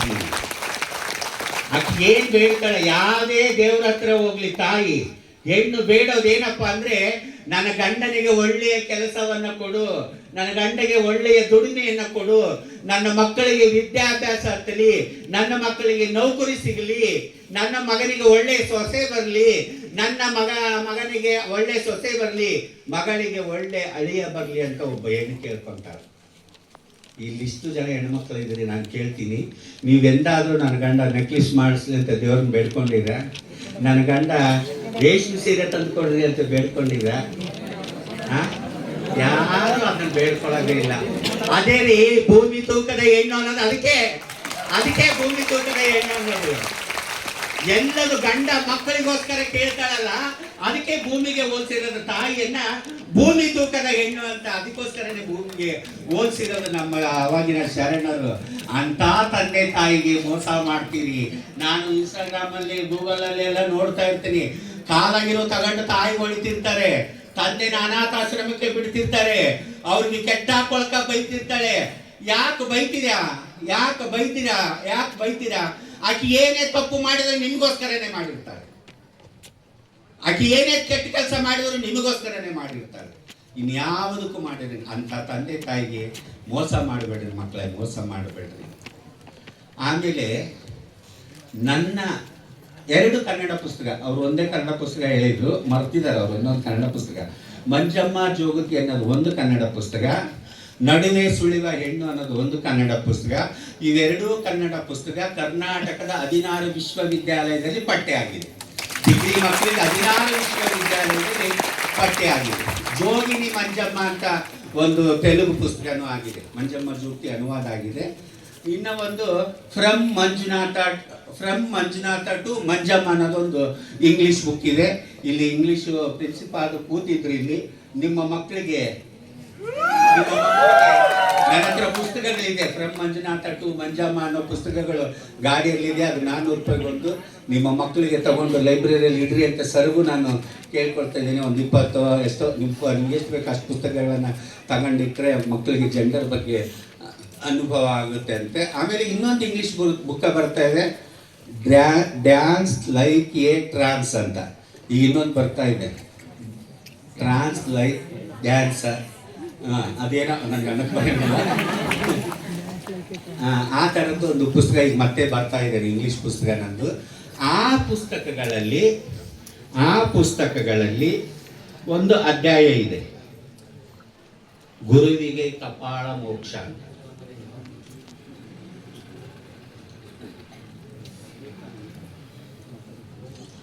ಗುರುವಿಗೆ ಕಪಾಳ ಮೋಕ್ಷ. ಮಂಜಮ್ಮ ಜೋಗತಿಯ ಪುಸ್ತಕದಲ್ಲಿ ಗುರುವಿಗೆ ಕಪಾಳ ಮೋಕ್ಷ ಅಂತ ಐತಿ. ಅಂದ್ರೆ ಯಾರು ಯಾರಿಗೆ ಹೊಡೆದಿರಬಹುದು. ಯೂನಿವರ್ಸಿಟಿಯಲ್ಲಿ ಓದ್ತಾ ಇದ್ದೀರಿ, ಮಂಜಮ್ಮ ಜೋಗತಿಯ ಆತ್ಮಕಥನದಲ್ಲಿ ಒಂದು ಅಧ್ಯಾಯ ಇದೆ, ಗುರುವಿಗೆ ಕಪಾಳ ಮೋಕ್ಷ ಅಂತ. ನಾನೇ ಹೊಡೆದೀನಿ. ಹೊಡ್ತೀರ ನೀವು ನಿಮ್ಮ ಗುರುಗಳಿಗೆ? ಹೊಡೆದು ನೋಡ್ರಿ, ಒಂದ್ಸಲ ಟ್ರೈ ಇಟ್ಟು ಒಂದ್ಸಲ ನೋಡ್ರಿ. ನಾ ಹೇಳಿದ ಮೇಲೆ ನೋಡ್ರಿ. ಅಧ್ಯಾಯ ಗುರುವಿಗೆ ಕಪಾಳ ಮೋಕ್ಷ ಅಂತ ಒಂದು ಅಧ್ಯಾಯ ಐತಲ್ಲ, ಅದನ್ನ ಹೇಳಿದ್ಮೇಲೆ ನಿಮ್ಮ ಗುರುಗಳು ಬಂದೆ. ನಾನು ಬೇಡಪ್ಪ ಅನ್ನೋದ್ರಲ್ಲಿ ಶರಣರು ಸರ್ವಜ್ಞ ಒಂದು ಮಾತು ಹೇಳಿದ್ದಾನೆ, ಹರ ಮುನಿದರೆ ಗುರು ಕಾಯಬಲ್ಲ, ಗುರು ಮುನಿದರೆ ಹರ ಕಾಯಬಲ್ಲನೇ ಅಂತ. ಹರನಿಗೆ ಸಿಟ್ಟು ಬಂದು ಶಾಪ ಕೊಡಕ್ಕೆ ಬಂದರೆ ಗುರು ಆದವನು ಕಬಡದಾರ ಪರಮಾತ್ಮ. ಯಾಕೆ ನನ್ನ ಶಿಷ್ಯನಿಗೆ ಶಾಪ ಕೊಡಕತ್ತಿ, ನಿಲ್ಸು ನಿನ್ನ ಶಾಪ, ತೆಗಿನಿ ಹಿಂದೆ ತಕ್ಕ ನಿನ್ನ ಶಾಪ ಅಂತ ಗುರು ಅಡ್ಡ ಮಾಡ್ತಾನೆ. ಅದೇ ಗುರುವಿಗೆ ಸಿಟ್ಟು ಬಂದು ಶಾಪ ಕೊಡಕ್ಕೆ ಬಂದರೆ, ಗುರು ಶಾಪ ಕೊಡಕ್ಕೆ ಬಂದರೆ ಪರಮಾತ್ಮ ಅಲ್ಲಾಡಿ ಹೋಗ್ಬಿಡ್ತಾನೆ. ಪರಮಾತ್ಮನ ಕೈಲಿ ಏನು ಮಾಡೋಕ್ಕಾಗಲ್ಲ. ಅದಕ್ಕೆ ಹರ ಮುನಿದರೆ ಗುರು ಕಾಯಬಲ್ಲ, ಗುರು ಮುನಿದರೆ ಹರ ಕಾಯಬಲ್ಲನೇ ಅಂತ. ಅದೇ ನನ್ನ ಜೀವನದಲ್ಲಿ ಆಗಿರ್ತಕ್ಕಂಥದ್ದು. ನಾನು ಕಾಳವ ಜೋಗತಿ ಜೊತೆ ಸೇರಿಕೊಂಡು ನಾಟಕ, ಗೀತ, ನೃತ್ಯ, ಹಾಡು ಏನೆಲ್ಲ ಮಾಡ್ಕೊತ ಇದ್ದೆ. ಒಂದ್ಸರಿ ಕುಡುತ್ನಿ ಅಂತ ಒಂದು ಗ್ರಾಮ ಬಳ್ಳಾರಿ ಹತ್ರ ಅಲ್ಲಿ ನಾಟಕಕ್ಕೆ ಹೋಗಿದ್ವಿ. ಇದನ್ನು ನೀವು ಚೆನ್ನಾಗಿ ನೆನ್ಪಿಟ್ಕೋಬೇಕು. ಕುಡುತ್ನಿ ಅನ್ನೋ ನಾಟಕಕ್ಕೆ ಹೋಗಿದ್ವಿ. ಅಲ್ಲಿ ಸಾಯಂಕಾಲ ಆದಮೇಲೆ ಅವರು ಸ್ವಲ್ಪ ಬದಲಾಗ್ಬಿಡ್ತಿದ್ರು. ಅವಾಗ ಅವರು ಏನೋ ಅಂದರು, ನನಗೂ ಏನೋ ಅಂದೆ, ಅವರು ಮತ್ತೊಂದು ಏನೋ ಅಂದರು. ಆಯಮ್ಮ ಹೊಡ್ದು ಬಿಟ್ಲು. ಒಂದೇ ಆಕೆ ಸಿಟ್ಟು ಬಂದು ನಾನು ಹೊಡೆದು ನಾನು ನಿಮ್ಮ ವಯಸ್ಸ ಅವಾಗ ಆಕೆ ಹೊಡೆದ್ರೆ ನಾನು ಹೊಡಿಸ್ಕೊಂತಿದ್ದೇನೇನು, ಈಗ ನಾನು ಹೊಡೆದ್ರೆ ಹೊಡಿಸ್ಕೊಂತೀರೇನು? ಬಿಸಿ ರಕ್ತ ತಡ್ಕೊಳಕ್ಕಾಗೋದು ನನಗೆ. ಎಲ್ಲರೂ ಏಕ್ ಮಾರ್ ದೋ ಅಂದ್ರೆ ನಾನು ಏಕ್ ಮಾರ್ 50 ಅನ್ನಂಗಿದ್ದೆ. ಏಕ್ ಮಾರ್ ದೋ ಅಂದ್ರೆ ನಾನು ಏಕ್ ಮಾರ್ 50 ಅನ್ನಂಗಿದ್ದೆ. ಸಿಟ್ಟು ಬಂತು, ಕೆಂಡು ಅಂದಿಗಿರ್ದಂಗೆ ಇರೋದ್ಬಿಟ್ಟೆ. ಮುಲಾಜಿಲ್ಲ, ನನ್ನ ಹೊಡಿತೀಯನೇ ನೀನು ಅಂದಿದ್ದು ಆಕಿನ ಹಾಕಿದ್ದ. ಆಕಿಗೆ ಅವಾಗಲೇ ಒಂದು 60 ವರ್ಷ 50-60 ವರ್ಷ ಇರ್ಬೋದು. ಆಕೆನ್ ಜಡದೆ ನನ್ನ ಜೊತೆಗಿದ್ದಾರಲ್ಲ ಅವರು ಸುಮ್ಮನೆ ಒಬ್ರು ಬಂದು ಬಿಡಿಸ್ಬಾರ್ದು. ದಿನ ಇದನ್ನ ಮಾಡ್ತಾಳೆ ಸುಮ್ಮನೆ. ಆಕೆ ಸರಿಯಾಗಿ ಮಾಡೋದು ಹಾಕಿ ಇಬ್ಬರದ್ದು ಎರಡು ಸುಮ್ಮನೆ ಆಗಿಬಿಡ್ತಾರ. ಹೊಡೆದ್ವಿ, ರಾತ್ರಿ ಎಲ್ಲ ಬಂದು ಬಿಡಿಸಿದ್ರು. ನಾಳೆ ನಾಟಕ ಊರಾಗ ಬಿಡಿಸಿದ್ರು. ಊಟ ಮಾಡಿದ್ವಿ, ಮಲ್ಕೊಂಡ್ವಿ. ಬೆಳಗ್ಗೆ ಎದ್ದು ಮಕ್ಕ ತಕ್ಕೊಂಡು ನಮ್ಮ ಗುರು ಕಾಳವಜು ಬ್ಯಾಗ್ ಹಿಡ್ಕೊಂಡು ಹೊರಗೆ ಕೂತ್ಕೊಂಡ್ವಿ. ಊರಾಗಿನವರು ಓಣೆಗಳವರು ಎಲ್ಲಿಗೆ ಹೋಗ್ಯವ ಅಂದರು. ಹೋಗವ, ನಿನ್ನೆ ಮೊನ್ನೆ ಬಂದು ಸೊಳ್ಳೆ ಮಕ್ಳ ಹತ್ರ ಹೊಡಿಸ್ಕೊಂಡು ನಾಟಕ ಮಾಡಲಿ ನನ್ನ ಕೈಲಿ ಆಗೋದಿಲ್ಲ. ಅವನು ನಿನ್ನೆ ಮೊನ್ನೆ ಸೀರೆ ಊಟನ ನನ್ನ ಬಂದು ಹೊಡೆದು ಬಿಟ್ಟ. ನಾನು ಯಾಕೆ ನಾಟಕ ಆಡೋದಿಲ್ಲ ನಾನು ಹೋಗ್ಬಿಡುತ್ತೆ ಅಂದ್ರೆ ಮತ್ತೆ ಓಣೆಗಿನವರು ನಮ್ಮವರೆಲ್ಲ ಸೇರಿ ಶಾಂತಿ ಮಾಡಿ, ನೀವು ತಾಯಿ ಮಗಳ ಜಗಳ ಮಾಡಿರಿ, ನೀವು ನಮಗೆ ನಾಟಕ ಮಾಡಿ ಕೊಟ್ಟು ಹೋಗ್ರಂದ್ರು. ಇಡೀ ದಿನ ಆಕಿ ಪಾಡಿಗೆ ಹಾಕಿ ನನ್ನ ಪಾಡಿಗೆ ನಾನಿದ್ವಿ. ಸಾಯಂಕಾಲ ಜಾತ್ರೆ ಹೋದ್ವಿ, ಹೂವು ಹಣ್ಣು ಒಗದ್ವಿ, ಬರಕತ್ತಿದ್ವಿ. ನನಗೆ ಚಿಂತೆ ಬಿತ್ತು. 7 ಪಾತ್ರ ನಾನು ಎಲ್ಲಮ್ಮ ನಾಟಕದಲ್ಲಿ 7 ಪಾತ್ರ, 5 ಹೆಣ್ಣು ಪಾತ್ರ, 2 ಗಂಡು ಪಾತ್ರ. ಎಲ್ಲ ಪಾತ್ರ ಕಾಳವನ ಜೊತೆಗೆ ಅದಾವು. ಎಲ್ಲ ಪಾತ್ರ ಕಾಳವನ ಜೊತೆಗೆ ಅದಾವು. ಈಗ ಆಕಿ ಮಾತಾಡಿಲ್ಲ ಅಂದ್ರೆ ರಾತ್ರಿ ಮಾತಾಡ್ಸೋದೇ ನಾಟಕದಾಗ. ಅಮ್ಮ ತಾಯಿ ಅಂದ್ರೆ ಆಕಿ ತೆಗಿ ನಿಂತ್ಕೊಂಡ್ರೆ ಮಾಡಿಲ್ಲ ಸುಳೆ ಮಗನ ಇದು ಸರಿ ಹೋಗೋದಿಲ್ಲ ಅಂತಂದು ನಾನೇನು ಮಾಡಿದೆ, ಯವ್ವ ಏನೋ ಬಾರವ್ವ ಜ್ಯೂಸ್ ಕುಡಿಯೋಣ. ಜ್ಯೂಸ್ ಕುಡಿಯೋದು ಇಷ್ಟು ತಕ್ಕ ನಿಲ್ಲದವ್ವ ಈಗ ಬಂದ್ಬಿಟ್ಲೇನಪ್ಪ ಕ್ವಾಂಟಿಗೆ ಅಂದ್ಲಕ್ಕೆ. ನಮ್ಮ ಬಳ್ಳಾರಿ ಕಡೆ ಕ್ವಾಂಟ್ರು ಅಂತಾರೆ, ಅದ್ರ ಕಡೆಗೆ ಬಳ್ಳಾರಿ ಕಡೆ ಕ್ವಾಂಟ್ರು ಅಂತಾರೆ. ಇಷ್ಟ ತನಕ ಇಲ್ಲದವ್ವ ಈಗ ಬಂದನಪ್ಪ ಕ್ವಾಂಟಿಗೆ ಅಂದ್ರೆ ಬಾರವ್ವ ಜ್ಯೂಸ್ ಕುಡಿಯೋಣ ಅಂತಂದು ಓದ್ಕೊಟ್ಟು ನಾನು ಕುಡಿದು ರಾತ್ರಿ ನಾಟಕ ಮಾಡಿ ಬೆಳಗ್ಗೆ ನಾನು ಸುಮ್ಮನೆ ಇರ್ಬೇಕು ಬೇಡ. ಆಕೆ ತಣ್ಣಗೆ ಆಗಿಬಿಟ್ಟಿದ್ಲು. ರಾತ್ರಿ ಸ್ಟ್ರಾಂಗ್ ಇದ್ಲು, ಎಗರಾಡಿದ್ಲು, ಬೆಳಗ್ಗೆ ಎಲ್ಲ ತಣ್ಣಗೆ ಆಗಿಬಿಟ್ಟಿದ್ಲು ಆಕಿ. ನಾನು ಸುಮ್ಮನಿರ್ಬೇಕು ಬೇಡ. ನಾನು ಎದ್ದಕ್ಕೆ ಇನ್ಮೇಲೆ ನನ್ನನ್ನು ನಾಟಕ ಕರಿಬೇಡ್ರಿ, ನಾನು ನಿಮ್ಮ ಜೊತೆಗೆ ಬರೋದಿಲ್ಲ, ನಿಮ್ಮ ಸವಾಸ ಬೇಡ, ಹೆಂಗೆ ಬೇಕಂದ್ರೆ ಅಲ್ಕ ಸಲ್ಕ ಬೈತಿರ್ತಾಳೆ ಆಕೆ. ಕುಡಿದೋತ್ನಾಗ ನಾನು ಬರೋದಿಲ್ಲ, ನನ್ನ ಹತ್ರ ಕರಿಬೇಡ್ರಿ ಅಂತೇಳಿ ನಾನು ಮನೆಗೆ ಹೋಗೋದು ಬರೋದು ಶುರು ಮಾಡಿದ್ದೆ. ನಮ್ಮ ತಂಗಿಯರು ಬಾಣಿತನಕ್ಕೆ ಬಂದಿದ್ರು, ಅವ್ರು ಬಾಣಿತನ ಮಾಡ್ಕೊಂತ ಕಲ್ಕೊಂಡಾಗ ಅದೇ. ಮತ್ತೆ ನನಗೆ ಅಲ್ಲಿ ಮನೆಗೆ ಇರೋಕ್ಕೆ ಇಷ್ಟ ಇದ್ದಿಲ್ಲ. ಮತ್ತೆ ನಾನು ವಾಪಸ್ಸು ಚಿಲ್ಕನೆಟ್ಟಿಗೆ ಬಂದೆ. ಚಿಲ್ಕನೆಟ್ಟಿಗೆ ಬಂದಾಗ ಅಲ್ಲಿ ಯಾರ ಜೊತೆಗೆ ಹೋಗ್ಬೇಕು, ಕಾಳಮ್ಮರ ಜೊತೆಗೆ ಹೋಗ್ತಿದ್ದೆ, ಸರಿ ಜೀವನ ನಡೀತಿತ್ತು. ನಾನೇನು ಮಾಡಿದೆ, ಅಲ್ಲಿ ಖಾಲಿ ಮಾಡಿ ಅಗ್ರಿಬೊಮ್ಮನಹಳ್ಳಿ ಅಂತ ಐತಿ, ಅಲ್ಲೊಬ್ಬ ಜೋಗಮ್ಮರು 3 ಜೋಗಮ್ಮರಿದ್ರು. ಅವ್ರ ಜೊತೆಗೆ ಸೇರಿ ಅವ್ರ ಜೊತೆಗೆ ಭಿಕ್ಷಾಟನೆ ಮಾಡ್ಕೊಂತ, ಅವರೇ ನಾಟಕ ಮಾಡ್ತಿದ್ದಿಲ್ಲ, ಭಿಕ್ಷಾಟನೆ ಮಾಡ್ಕೊಂತ ಅಲ್ಲೇ ಒಂದು ರೂಮ್ ಮಾಡ್ಕೊಂಡು ಅಲ್ಲೇ ನನ್ನ ಜೀವನನ ನನ್ನ ಪಾಡಿಗೆ ನಾನು ಶುರು ಮಾಡ್ಕೊಂಡೆ. ಆ 3 ಜನ ಈಗ ಹೇಳೋದು ಚೆನ್ನಾಗಿ ಕೇಳ್ರಿ. ಆಕಳ ಎಮ್ಮೆ ಹಿಂದೆ ಹೋದ್ರೆ ಎಮ್ಮೆ ಏನು ತಿಂತತೋ ಆಕಳ ಅದನ್ನೇ ತಿನ್ನೋದು. ಆಕಳದಿಂದ ಎಮ್ಮೆ ಹೋದ್ರೆ ಎಮ್ಮೆ ಏನು ತಿಂತದೋ ಅದನ್ನೇ ಆಕಳ ತಿನ್ನೋದು. ಆಕಳದಿಂದ ಎಮ್ಮೆ ಹೋದ್ರೆ ಆಕಳ ತಿನ್ನೋದನ್ನ ಎಮ್ಮೆ ತಿನ್ನುತ್ತೆ, ಎಮ್ಮೆ ಹಿಂದೋದ್ರೆ ಎಮ್ಮೆ ತಿನ್ನೋದನ್ನ ಆಕಳ ತಿಂತಂತೆ. ನಾನು ಅವತ್ತು ಆಕಳಗಳನ್ನು ಬಿಟ್ಟು ಎಮ್ಮೆಗಳ ಜೊತೆಗೆ ಹೋದೆ. ಅವ್ರು 3 ಜೋಗಮ್ಮರಿದ್ರ, ಅವರು ಒಬ್ಬೊಬ್ಬ ಗಂಡು ಹುಡುಗನ ಜೊತೆ ಮಾಡ್ಕೊಂಡಿದ್ರ, ನನಗೂ ಒಂದು ಗಂಡು ಹುಡುಗನ ಜೊತೆ ಮಾಡಿದ್ರು. ಬುಲೆಟ್ ಗಾಡಿಯಕ್ಕೆ ಬರ್ತಿದ್ದ ಅವ್ರ ಮನೆ ಹತ್ರ. ನನಗೆ ಖುಷಿನೇ ಖುಷಿ. ಜೋಗಮ್ಮನ ಮನೆ ಹತ್ರ ಬುಲೆಟ್ ಗಾಡಿ ಬರ್ತಿತ್ತಲ್ಲ ಅಂತ ನನಗೆ ಖುಷಿನೇ ಖುಷಿ. ಅವ್ರಿಗೆ ಊರಾಡಿದ ಜೋಳ ಮಾರಿ ಬಿಳಿಜಾಳ ತಂದು ಬಿಳಿಜಾಳದ ರೊಟ್ಟಿ ಮಾಡ್ತಿದ್ರು, ತರಾವರಿ ಪಲ್ಯ ಮಾಡ್ತಿದ್ರು, ಚಟ್ನಿ ಮಾಡ್ತಿದ್ರು. ಊರಾಡಿದ ಅಕ್ಕಿ ಮಾರಿ ಸೋನಾ ಮೊಸರು ಅಕ್ಕಿ ತಂದು ಅನ್ನ ಮಾಡ್ತಿದ್ದೆ. ಚೆನ್ನಾಗಿ ಉಣ್ಣಪ್ಪ, ನೀವು ಚೆನ್ನಾಗಿರ್ಬೇಕು. ಯಾಕಂದ್ರೆ ಗಾಡಿ ಮೇಲೆ ಎಲ್ಲಿ ಬೇಕಲ್ಲಿ ಕರ್ಕೊಂಡು ಹೋಗಿದ್ದ, ಪಾರಿಕಿ ಕರ್ಕೊಂಡು ಹೋಗಿದ್ದ, ಸಿನಿಮಾಗೆ ಕರ್ಕೊಂಡು ಹೋಗಿದ್ದ. ನಾನು ಇವತ್ತು ಅಲ್ಲಿಗೆ ಹೋಗ್ಬೇಕಂದ್ರೆ ಅಲ್ಲಿ ಕರ್ಕೊಂಡು ಹೋಗಿದ್ದ. ನಾನು ಇದನ್ನೆಲ್ಲ ನಾಚಿಕೆ ಬಿಟ್ಟು ಯಾಕೆ ಹೇಳ್ತೀನಿ ಅಂದರೆ, ಮುಂದೆ ಏನಾಗ್ತೈತಿ ಅದನ್ನು ನೀವು ಅರ್ಥ ಮಾಡ್ಕೊಂಡು ನಿಮ್ಮ ಬದುಕನ್ನು ಕಟ್ಕೊಳ್ರಿ ಅಂತ ಹೇಳಕತ್ತೀನಿ. ಅದು ಓದೋರ್ಗೆ ಅಷ್ಟೇ ಗೊತ್ತಾಗಬೇಕು ಅಂತ ನಿಮಗೆ ಹೇಳಕತ್ತೀನಿ ನಾನು. ಅವು ನಂಗೆ ಓಡಾಡ್ತಿದ್ದ, ನಾನು ಖುಷಿನೇ ಖುಷಿ. ಒಳ್ಳೊಳ್ಳೆ ಅಡುಗೆ ಮಾಡಿ ಬಡಿಸ್ತಿದ್ದೆ.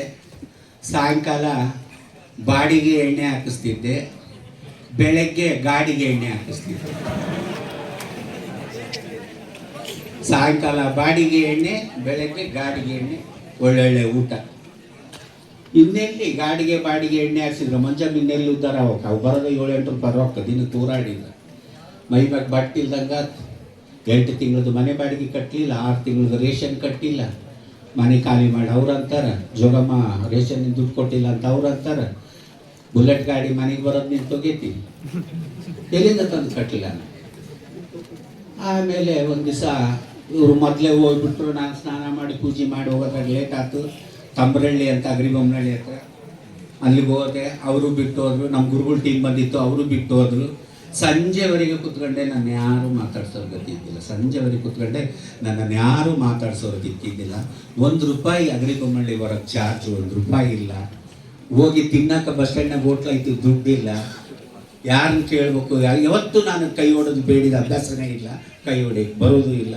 10 ಗಂಟೆ ಕೂತ್ಕೊಂಡೆ ಅವರು ಬಂದು ನಾನು ಯಾರ ಜೊತೆಗಿದ್ನ ಅವರು ಬಿಟ್ಟು ಹೋದ್ರು. ಕಾಳವ ಜೋಗಿ ಟೀಮ್ನವ್ರು ಬಂದರು, ಅವರು ಬಂದು ದುಡ್ಡೆಲ್ಲ ಹಂಚ್ಕೊಂಡ್ರು.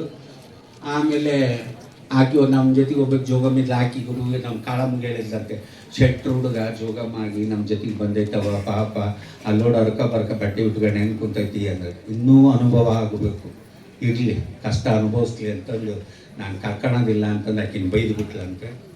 ಆಕಿ ನಾನು ಕಾಲ್ ಮಾಡೋದು ಬರ್ತೀನಿ ಅಂತ ಸುತ್ತ ಕರ್ಕೊಂಡು ಬಂದು ನಾನು ಕುಂತ ಜಾಗಕ್ಕೆ ಹಾಕಿ ಬಂದು ಆಕಿ ತಾಯಿ ಅದಳ, ಆಕಿ ಗುರು ಅದಳ, ತಪ್ಪಾತು ಅಂತ ಕಾಲಿಡ್ಕ ಆಕಿ ನಿನ್ನನ್ನು ಕ್ಷಮಿಸ್ತಾಳ ಅಂತ ಆಕಿ ನನಗೆ ಬುದ್ಧಿ ಮಾತು ಹೇಳ್ಕೊಟ್ಟು ನಾನು ಓಡಿ ಹೋಗಿ ನನ್ನ ಗುರುಗಳ ಪಾದ ಹಿಡ್ಕೊಂಡೆ. ಅವ ತಪ್ಪಾತವ ನನ್ನ ಕ್ಷಮಿಸ್ಬಿಡವ, ಇನ್ನೊಂದ್ಸರಿ ಅಂತ ಕೆಲಸ ಮಾಡಲ್ಲ ಅಂತ ನನ್ನ ಗುರುಗಳ ಪಾದ ಹಿಡ್ಕೊಂಡು ಹಾಕಿ ನೀನು ದೊಡ್ಡ ಕುಲದಕ್ಕೆವ ಅವ್ರು ಬೈಲಕ್ಷಾಡ್ರು, ನೀನು ದೊಡ್ಡ ಕುಲದಕ್ಕೆವ ನಾನು ಕಾಲು ಹಿಡ್ಕೋಬೇಡ, ಎದ್ದಳು ಇದೇ ಲಾಸ್ಟ್ ಕಾಲಿಗೆ ಬೀಳ್ಬೇಡ ಅಂತಂದು ಎಬ್ಸಿದ್ಲು. ಅವತ್ತಿಂದ ನನ್ನ ಬದುಕು ಬದಲಾಯಿತು. ಮಕ್ಕಳೇ, ಅಲ್ಲಿ ನೋಡ್ರಿ ಬಸ್ ಸ್ಟ್ಯಾಂಡ್ನಾಗ ಇಡೀ ದಿನ ಉಪವಾಸ ಕುಂತಿದ್ನಲ್ಲ, ಅಲ್ಲಿ ಯಾವ ಎಲ್ಲಮ್ಮನೂ ಬರಲಿಲ್ಲ, ಹುಲಿಗೆಮ್ಮನೂ ಬರಲಿಲ್ಲ. ನನ್ನ ಹಸು ನಿಲ್ಸಕ್ಕೆ ಯಾರು ಬರಲಿಲ್ಲ, ಯಾವ ಎಲ್ಲಮ್ಮ ಬರಲಿಲ್ಲ, ಹುಲಿಗೆಮ್ಮ ಬರಲಿಲ್ಲ. ಅಲ್ಲಿ ಬಂದಿದ್ದು ನನ್ನ ಗುರುಗಳು. ಅದಕ್ಕೆ ಹೇಳಿದ್ದು ಸರ್ವಜ್ಞ ಹೇಳಿದ್ದಾನೆ, ಹರ ಮುನಿದರೆ ಗುರು ಕಾಯಬಲ್ಲ, ಗುರು ಮುನಿದರೆ ಹರ ಕಾಯಬಲ್ಲನೆ ಅಂತ. ಅವತ್ತು ಪರಮಾತ್ಮ ಆಗಲಿ ಎಲ್ಲಮ್ಮ ಹುಲಿಗೆಮ್ಮ ಆಗಲಿ ನಾನೇನು ಕಾಪಾಡಿದ್ದು ನನ್ನ ಗುರುಗಳು ಬಂದು. ಅದಕ್ಕೋಸ್ಕರ ಗುರುಗಳಿಗೆ ಗೌರವವನ್ನು ಕೊಡ್ರಿ. ಅವರು ಕಾಲಿಂದ ತೋರಿಸಿದ್ರೆ ನೀವು ಕೈಯಿಂದ ಕೆಲಸವನ್ನ ಮಾಡ್ರಿ, ಶಿರವಾಗಿ ಕೆಲಸವನ್ನ ಮಾಡ್ರಿ. ಗುರುಗಳಿಗೆ ಗೌರವವನ್ನು ಕೊಟ್ಟು ಬದುಕ್ರಿ. ಇನ್ನು ನೀವೆಲ್ಲರೂ ಮಕ್ಕಳು ಎಲ್ಲರೂ ವಿದ್ಯಾವಂತರಾಗೋದಿದೆ. ಮುಂದೆ ಏನೇನೋ ಆಸೆಗಳಿದೆ, ಏನೇನೋ ಕಲ್ಪನೆಗಳಿದೆ. ನೀವು ಇಂಜಿನಿಯರ್ ಆಗ್ಬೇಕಂತೀರೋ, ಪ್ರೊಫೆಸರ್ ಆಗ್ಬೇಕಂತೀರೋ, ಏನಾಗ್ಬೇಕು ಅನ್ಕೊಂಡಿರೋ ಗೊತ್ತಿಲ್ಲ ನನಗೆ. ನೀವು ಅದೇ ಆಗ್ರಿ. ನೀವೇನು ಆಗ್ಬೇಕು ಅನ್ಕೊಂಡಿರೋ ನೀವು ಅದೇ ಆಗ್ರಿ. ಯಾರಿಗೂ ಹೆದರಬೇಡ್ರಿ, ಯಾರಿಗೂ ಹೆದರಕ್ಕೆ ಹೋಗ್ಬೇಡ್ರಿ. ಇವತ್ತು ನೀವು ಕಾಲೇಜಿಗೆ ಹೆಣ್ಮಕ್ಳು ಬಂದಿರಂದ್ರೆ ನಿಮ್ಮ ಅಕ್ಕಪಕ್ಕದವ್ರು ಓದ್ಲಿದ್ದಾರೆ, 8 ಜನ ಆಡ್ಕೊಂಡಾರೆ. ನಾ ಹೆಂಗೊಟ್ಟು ಅವಳಿಗೆ ಡ್ರೆಸ್ ಹಾಕೊಂಡು ಕೂದಲು ಕಟ್ ಮಾಡ್ಕೊಂಡು ಐಬ್ರೋ ಮಾಡ್ಕೊಂಡು ಒಂದು ಕಡೆ ಕಾಲೇಜ್ಗೆ ಹೋಗ್ತಾಳೆ, ಏನು ಯೂನಿವರ್ಸಿಟಿಗೆ ಹೋಗ್ತಾಳೆ, ಏನು ಕಿಸ್ತು ದಬಾ ಆಗ್ತಾಳೋ ಇತ್ಯಾದಿ ಹೋಗ್ತಾಳೆ, ಆಡ್ಕೊಂತಾರೆ. ಅವ್ರು ನೋಡಿದ್ರೆ ಅವ್ರು ಹಂಗೆ ಆಡ್ಕೊಂತಾರೆ. ನಿಮಗೆ ಒಂಟ ನೋಡಿದ್ರು ಸೇರ ಬಾನಕ್ಕ ವಜೆಗೆ ನೀವು ಇವ್ರೇನು ಓದಿ ಬಾರ್ಲು ಬಿಡ್ತಾನೆ. ಅವ್ರ ಅಜ್ಜ ಓದ್ದಂಗೆ ಓದ್ತಾನೆ, ಅವ್ರ ಅಪ್ಪ ಓದ್ದಂಗೆ ಓದ್ತಾನೆ, ಯಾರು ಓದ್ದಂಗೆ ಓದ್ತಾನೆ ಗೊತ್ತಿಲ್ಲ. ದಿನ ಒಂದು ಬುಕ್ ಹಿಡ್ಕೊಂಡು ಕಾಲೇಜ್ನಾಗ ಹೋಗ್ತಾನೆ. ಆಮೇಲೆ ಹುಡುಗಿಯರು ನೋಡ್ತಾನೋ, ಏನು ಮಾಡ್ತಾನೋ ದೇವರೇ ಬಲ್ಲ. ಜನ ಹಂಗೇರಿ, ಜನ ನಾವು ಕುಂತ್ರು ಆಡ್ಕೊತಾರ, ನಿಂತ್ರು ಆಡ್ಕೊತಾರ, ಮಕ್ಕೊಂಡ್ರು ಆಡ್ಕೊತಾರ, ಎದ್ರು ಆಡ್ಕೊತಾರೆ. ಆಡ್ಕೊಳ್ಳೋರು ಹೆಂಗಿದ್ರು ಆಡ್ಕೊಂತಿರ್ತಾರೆ. ಅವರೇ ನಿಂದಕರಿರಬೇಕು ಹಂದಿಯಂತೆ ಜೀವನದಲ್ಲಿ. ಇವತ್ತು ಕಾರ್ಯಕ್ರಮ ಆಯೋಜನೆ ಮಾಡಿದಾರಲ್ಲ, ಅವ್ರಿಗೆ ಎಷ್ಟು ಜನ ಆಡ್ಕೊಂಡಾರ, ಅಲ್ಲಿ ಲೆಕ್ಕಾಚಾರ ಎಷ್ಟು ಕೊಟ್ಟಾನ, ಜಗ್ಗು ರೊಕ್ಕ ಉಳಿದಿರ್ತಾವ ನೋಡ, ಜನ ಮಾಡ್ಕೊಂಡಿರ್ತಾರೆ ಒಂದಷ್ಟು ರೊಕ್ಕನ. ಅದಕ್ಕಿಷ್ಟು ಬಿಲ್ ಹಾಕಿ, ಇದಕ್ಕಿಷ್ಟು ಬಿಲ್ ಹಾಕಿ. ಇಲ್ಲ ಅಂದ್ರೆ ಸುಮ್ಮನೆ ಯಾರು ಮಾಡ್ತಾರಲ್ಲಿ ಅಷ್ಟೊಂದು ಕೆಲಸನ? ಲಾಭ ಐತಿ ಅದಕ್ಕೆ ಮಾಡ್ತಾರ. ಆದಾಯ ಇದ್ರೇನೆ ಆದ್ರ ಮಾಡೋದು ಅಂತಂದು ಆಡ್ಕೊಂಡ್ಬಿಡ್ತಾರೆ ಜನ, ಆಡ್ಕೊಂಡ್ಬಿಡ್ತಾರೆ. ಅಂತದ್ಕೆಲ್ಲ ತೆರೀಲಿ ಕೆಡ್ಸ್ಕೊಬೇಡ್ರಿ ಪ್ರಶಾಂತ್ ಅವ್ರೆ, ಅಂತದ್ಕೆಲ್ಲ ತೆರಿ ಕೆಡ್ಸ್ಕೊಬೇಡ್ರಿ. ನಿಮಗೂ ಅದನ್ನೇ ಹೇಳ್ತೀನಿ. ಆನೆ ಹೋಗ್ತಾ ಇರುತ್ತೆ, ಶ್ವಾನ ಬೊಗಳ್ತಾ ಇರುತ್ತೆ. ಆನೆಗೆ ರೋಮ ಒಂದು ಸುಮ್ಮನಂಗಿಲ್ಲ.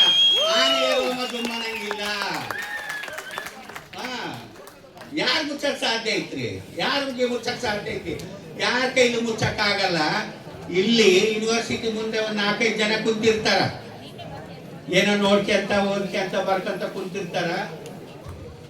ಮ್ಯಾಲ ಒಂದು ಕಾಗಿ ಹೋಗ್ತಾ ಇರುತ್ತೆ, ಹಿಂದೆ 4 ಕಾಗಿ ಹೋಗ್ತಾ ಇರುತ್ತೆ. ಇವ್ ಕೆಳಗೆ ಕುಂತರು ಸುಮ್ಮನಿರ್ಬೇಕು ಬೇಡ, ಅದು ಮುಂದೆ ಹೋಗೋದು ಹೆಣ್ಣಕ್ಕಾಗಿ, ಹಿಂದೋಗೋದು ಗಂಡಕ್ಕಾಗಿ, ಅದು ಆದ್ರ ಮಾಡ್ತೈತಿ ಅಂತಾರೆ. ನೋಡಿ, ಕರೆ ತಲೆ ಮಾನವ ಹಾರಿ ಹೋಗುವ ಕಾಗೆಗೆ ಆದ್ರವನ್ನ ಕಟ್ತಾನಂದ್ರೆ ಇನ್ನು ನನ್ನನ್ನು ಬಿಡ್ತಾನ, ನಿಮ್ಮನ್ನ ಬಿಡ್ತಾನ, ಇವರನ್ನ ಬಿಡ್ತಾನ? ಯಾರನ್ನು ಬಿಡೋದಿಲ್ಲ, ಯಾರನ್ನು ಬಿಡೋದಿಲ್ಲ. ನಾವು ಸುಮ್ಮನೆ ಮುಂದೆ ನುಗ್ಗುತ್ತಿರ್ಬೇಕು. ನಾವು ಏನ್ ಕೆಲಸ ಮಾಡ್ಬೇಕಂತಂದ್ವಿ ಅದನ್ನ ಮಾಡ್ಕೊಂತ ಹೋಗ್ಬೇಕು. ನಾವು ಮಾಡೋ ಕೆಲಸ ನಮ್ಮ ಆತ್ಮ ಸಾಕ್ಷಿಯಾಗಿ ನಮಗೆ ನಂಬಿಕೆ ಇರಬೇಕು. ನಾವು ಯಾರಿಗೂ ಎದುರೋದಿಲ್ಲ ಅಂದ್ರೆ ನಮ್ಮ ನೆರಳಿಗಾದ್ರೂ ಎದುರಬೇಕು. ನನ್ನ ಜೊತೆಗೊಬ್ಬ ರಕ್ಷಕ ಇರ್ತಾನೆ, ನೆರಳು. ಆ ನೆರಳಿಗೆ ಎದುರಬೇಕು. ಸರ್ವಜ್ಞ ಇನ್ನೊಂದು ಮಾತು ಹೇಳಿದ್ದಾನೆ, ನಾವುಟ್ಟ ಸೀರೆ ಗಟ್ಟಿಯಾಗಿದ್ದರೆ ಸೂಳಿಗೇರಿಯಲ್ಲಿ ಮನೆ ಮಾಡಿ ಅಂತ ಸರ್ವಜ್ಞ. ನಾನು ಉಟ್ಟಂತ ಸೀರೆ ಗಟ್ಟಿಯಾಗಿತ್ತು ಅಂದ್ರೆ ಸೂಳಿಗೇರಿಯಲ್ಲಿ ಮನೆ ಮಾಡಿದ್ರೆ ನನ್ನ ಹೆಸರಿಗೆ ಯಾವ ಕಳಂಕ ಬರೋದಿಲ್ಲ, ನನ್ನ ಹೆಸರಿಗೆ ಯಾವ ಕಳಂಕ ಬರೋದಿಲ್ಲ.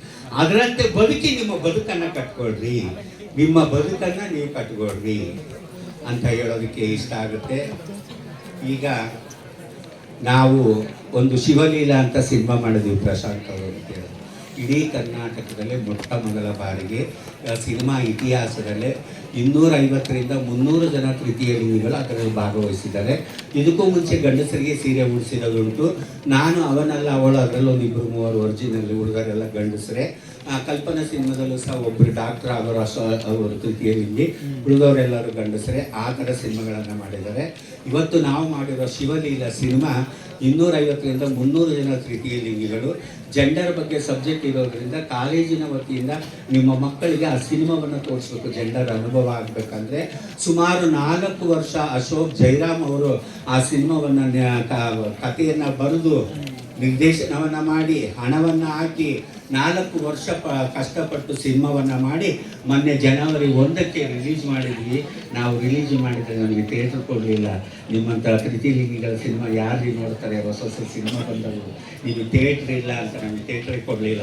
3 ಥಿಯೇಟ್ರ್ ಕೊಟ್ಟಂಗೆ ಮಾಡಿ 2 ಥಿಯೇಟ್ರನ್ನೇ 1 ವಾರ ಓಡಿಸಿ ತೆಗೆದಾಕ್ಬಿಟ್ರು, ಸಾಕು ಬೇರೆ ಚಿತ್ರ ಬರ್ತಾವಂತ.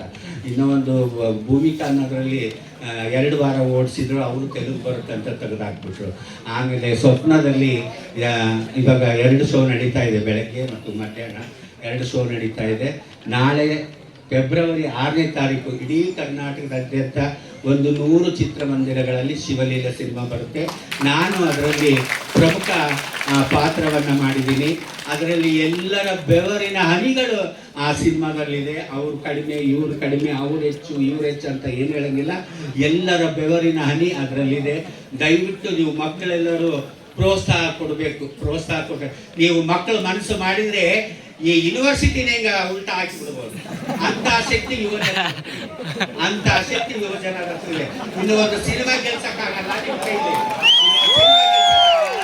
ನಿಮ್ಮ ಮನೆಯವರನ್ನ ಕರ್ಕೊಂಡು ಹೋಗಿ, ನಿಮ್ಮ ಗೆಳೆಯರನ್ನ ಕರ್ಕೊಂಡು ಹೋಗಿ, ಮುಂದೆ ಕುಳಿತಿರ್ತಕ್ಕಂಥ 3 ಸಾಲಿನಲ್ಲಿ ಇರ್ತಕ್ಕಂಥ ದೊಡ್ಡವರು ನಿಮ್ಮ ಮಕ್ಕಳು ಮೊಮ್ಮಕ್ಕಳಿಗೆ ಆ ಸಿನಿಮಾವನ್ನು ತೋರಿಸಿ ಜೆಂಡರ್ ಬಗ್ಗೆ ಅನುಭವ ಆಗುತ್ತೆ ಅಂತ ಹೇಳೋದಕ್ಕೆ ಇಷ್ಟಪಡ್ತೀನಿ. ಇವತ್ತು ನಾವಿಲ್ಲಿ ಕೂತಿದ್ದೀವಿ ಅಂದರೆ ನಾವು ಯಾರೂ ದೊಡ್ಡವರಲ್ಲ, ನೀವು ಅಲ್ಲಿ ಕೂತಿದ್ದೀರಂದ್ರೆ ನೀವು ಯಾರೂ ಸಣ್ಣರಲ್ಲ. ನೀವು ಇಲ್ಲಿ ಎಲ್ಲರೂ ಸಮಾನರು. ನಾವಿಷ್ಟು ಜನ ಇಲ್ಲಿ ಇವತ್ತೇನಾದ್ರು ಒಬ್ಬ ಸನ್ಯಾಸಿನ ಒಬ್ಬ ಮಠದ ಗುರುಗಳನ್ನ ಕರೆದು ಕುಂದರಿಸಿದ್ರೆ ಅವ್ರಿಗೆ ಹೇಳ್ತಿದ್ದೆ ಅದೇ ಮಾತೆ, ಗುರುಗಳು ಶಾಪ ಕೊಟ್ಟರು ನಿಮಗೇನೂ ಆಗಲ್ಲ, ಮುತ್ತು ಕಟ್ಟಿದ ಜೋಗಮ್ಮ ಶಾಪ ಕೊಟ್ಟರು ನಿಮಗೇನೂ ಆಗಲ್ಲ. ಎಲ್ಲರ ಅಂತರಾತ್ಮದಲ್ಲಿ ಪರಮಾತ್ಮ ಇದ್ದಾನೆ. ನಾನು ಶಾಪ ಕೊಟ್ಟರೆ, ಗುರುಗಳು ಶಾಪ ಕೊಟ್ಟರೆ ಒಳ್ಳೆದ ಕೆಟ್ಟದಾಗೋದಿಲ್ಲ. ಯಾರ ಮನಸ್ಸನ್ನು ನೋಯಿಸ್ತೀರೋ ಅವ್ರ ಜೀವನದಲ್ಲಿ ಉದ್ಧಾರ ಆಗೋದಿಲ್ಲ. ಯಾವ ಮನುಷ್ಯ ಇನ್ನೊಬ್ಬ ಮನುಷ್ಯನನ್ನು ಕಂಡು ಗೌರವಿಸುತ್ತಾನೋ ಅವನು ಮಾಡುವಂತ ಒಳ್ಳೆಯ ಕೆಲಸಗಳಿಗೆ ನೀವು ಆರಾಧಿಸುವಂತ ದೈವ ನಿಮಗೆ ಆಶೀರ್ವಾದ ಮಾಡುತ್ತೆ ಅಂತ ಹೇಳೋದಕ್ಕೆ ಖುಷಿ ಆಗ್ತಾ ಇದೆ. ಮಕ್ಕಳ ಇನ್ನೊಂದು ವಿಚಾರ ಏನಪ್ಪ ಅಂದ್ರೆ, ಹೆಚ್ಚು ಮೊಬೈಲನ್ನು ಬಳಸಬೇಡ್ರಿ, ಪುಸ್ತಕಗಳನ್ನು ಓದ್ರಿ. ನೀವು ಇನ್ನು ಕೋಚಿಂಗ್ ಹೋಗೋ ಮಕ್ಕಳಿದ್ದೀರಿ. ಮುಂದೆ 10 ಲಕ್ಷ 20 ಲಕ್ಷ ಕೋಚಿಂಗ್ ಕಟ್ಟಬೇಕು. ಅದು ಕಟ್ಟೋದ್ರೊಳಗೆ ರಾಮಾಯಣ ಓದ್ರಿ, ಮಹಾಭಾರತ ಓದ್ರಿ, ಕುರಾನ್ ಓದ್ರಿ, ಬೈಬಲ್ ಓದ್ರಿ, ಅವೆಲ್ಲ ಪುಸ್ತಕಗಳಲ್ಲಿ ಅಲ್ಲಿ ಕೇಳ್ತಕ್ಕಂಥ ಪ್ರಶ್ನೆಗಳಿಗೆ ಉತ್ತರ ಇದ್ದಾವೆ. ಕನ್ನಡವನ್ನು ಬೆಳೆಸ್ರಿ, ಕನ್ನಡವನ್ನು ಉಳಿಸ್ರಿ. ನೀವು ನಾಳೆ ಮದುವೆ ಆಗಿ ನಿಮಗೆ ಮಕ್ಕಳಾಗ್ತವು, ಆಂಗ್ಲ ಭಾಷೆಗೆ ಮಕ್ಕಳನ್ನು ಸೇರಿಸಬೇಡ್ರಿ. ಕನ್ನಡ ಶಾಲೆಯಲ್ಲಿ ಮಕ್ಕಳನ್ನು ಓದಿಸ್ರಿ. 10ನೇ ತರಗತಿ ತನಕ, ಜಾಸ್ತಿ ಬೇಡ, 10ನೇ ತರಗತಿ ತನಕ ಕನ್ನಡ ಶಾಲೆಯಲ್ಲಿ ನಿಮ್ಮ ಮಕ್ಕಳನ್ನ ಓದಿಸ್ರಿ. ಕನ್ನಡ ಶಾಲೆಯಲ್ಲಿ ಓದಿದಂಥ ಮಕ್ಕಳು, ಮಠದ ಶಾಲೆಗಳಲ್ಲಿ ಓದಿದಂಥ ಮಕ್ಕಳು, ಇಂಥ ಕರ್ನಾಟಕ ವಿಶ್ವವಿದ್ಯಾಲಯದಲ್ಲಿ ಓದಿದಂಥ ಮಕ್ಕಳು ಸುಸಂಸ್ಕೃತರಾಗ್ತಾರೆ, ಸಂಸ್ಕೃತಿಯನ್ನು ಉಳಿಸ್ತಾರೆ. ಇವತ್ತು ಸಂಸ್ಕೃತಿಯನ್ನು ಉಳಿಸ್ತಾರೆ ಅನ್ನೋದಕ್ಕೆ ಈ ಜೋಗತಿ ನೃತ್ಯದ ಕಲಾವಿದರೇ ಸಾಕ್ಷಿ. ಈ ಜೋಗತಿ ನೃತ್ಯದ ಕಲಾವಿದರೇ ಸಾಕ್ಷಿ. ಸಂಸ್ಕೃತಿಯನ್ನು ಉಳಿಸ್ತಾರೆ ಅನ್ನೋದಕ್ಕೋಸ್ಕರ ಅದಕ್ಕೆ ಕಡ್ಡಾಯವಾಗಿ ನೀವು ಕನ್ನಡ ಶಾಲೆಯಲ್ಲಿ 10ನೇ ತರಗತಿ ತನಕ. ಆಂಗ್ಲ ಭಾಷೆ ಬೇಡ ಅಂತೀವಿ ನಮ್ಮ ಅಂತೀರಿ. ಮತ್ತೆ ಆಂಗ್ಲ ಭಾಷೆ ಬೇಕು, ಅದಿಲ್ಲದ್ರೆ ಜೀವನ ಕಟ್ಕೊಳಕ್ಕಾಗಲ್ಲ, ಬದುಕು ಸಾಗೋದೇ ಇಲ್ಲ. ಯಾವುದೇ ಆಫೀಸಿಗೆ ಹೋದ್ರೂ ಒಂದು ಫೈಲ್ ಮೂವ್ ಮಾಡೋಕ್ಕಾಗಲ್ಲ. ಯಾವುದೇ ಆಫೀಸ್ಗೆ ಹೋದ್ರೂ ಒಂದು ಫೈಲ್ ಮೂವ್ ಮಾಡೋಕ್ಕಾಗಲ್ಲ. ಆಂಗ್ಲ ಭಾಷೆ ಬೇಕೇ ಬೇಕು. ಕನ್ನಡ ಅನ್ನೋದು ಹುಗ್ಗಿ, ಹೋಳ್ಗಿ, ರೊಟ್ಟಿ, ಚಪಾತಿ, ಪಲ್ಯ, ಅನ್ನ, ಸಾಂಬಾರು ಕನ್ನಡ. ಆಂಗ್ಲ ಭಾಷೆ ಉಪ್ಪಿನಕಾಯಿ, ಸೊಂಡಿಗೆ, ಹಪ್ಪಳ, ಕೋಸಂಬರಿ, ಬದ್ನಿಕಾಯಿ, ಇವೆಲ್ಲ ಈ ಸೈಡ್ ಐಟಮ್ಗಳು ಆಂಗ್ಲ ಭಾಷೆಗಳು. ಬರೇ ಹುಗ್ಗಿ, ಹೋಳಿಗೆ, ರೊಟ್ಟಿ, ಮುದ್ದೆ ತಿಂದು ಬದುಕಕ್ಕಾಗಲ್ಲ. ಆ ಸೈಡಿಗೆ ಆ ಐಟಮ್ಗಳಿದ್ರೆ ಇದು ಹೊಟ್ಟೆಗೆ ಹೋಗ್ತೈತಿ, ಇಲ್ಲಾಂದ್ರೆ ಹೊಟ್ಟೆಗೆ ಹೋಗಲ್ಲ.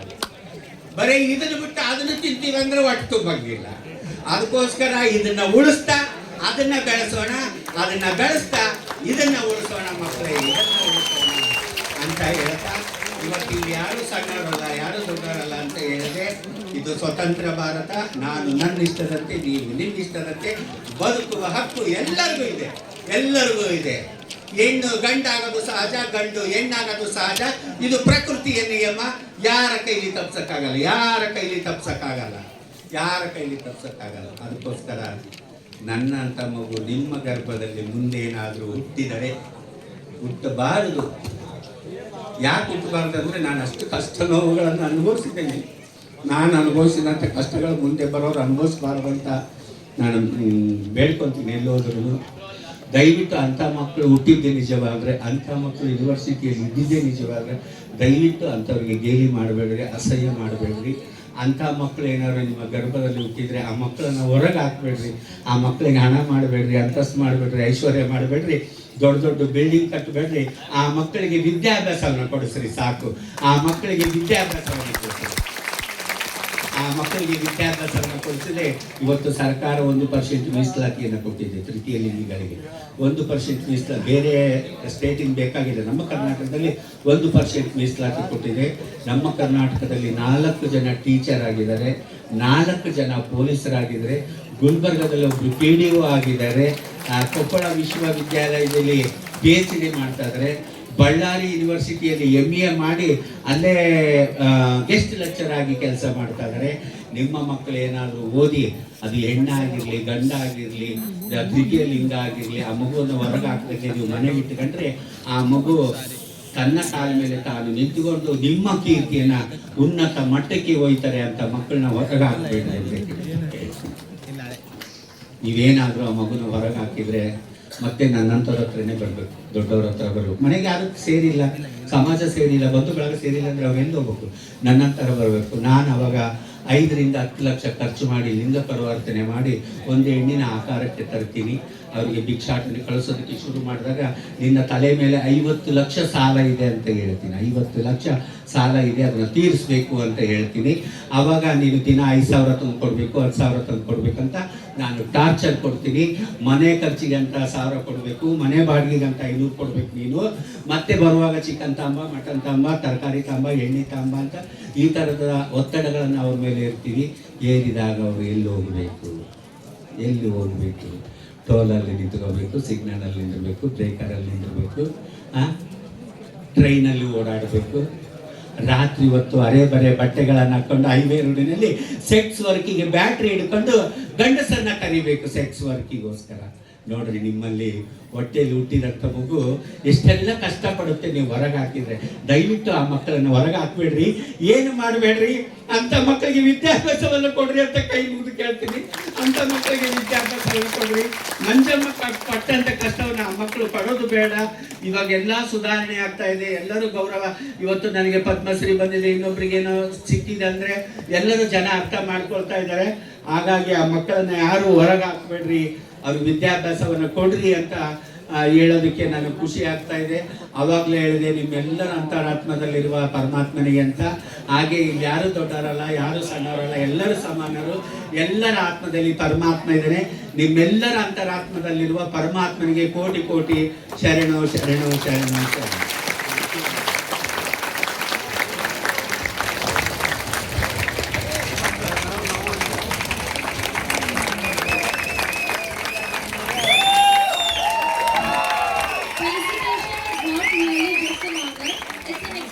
Of gratitude and for her valuable contribution and for graciously being a part of this valedictory function, I now request the Honorable Vice Chancellor, Professor A.M. Khan sir, to felicitate our chief guest, Dr. Mata B. Manjamma Jogti ma'am, and I request all the other dignitaries to join me.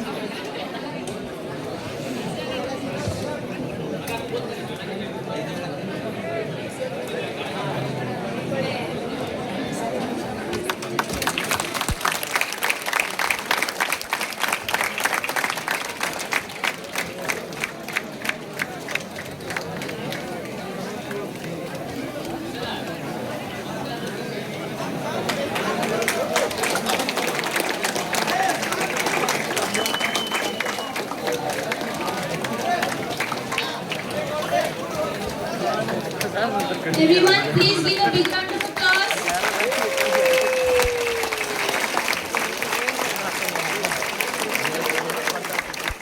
Please don't stop clapping.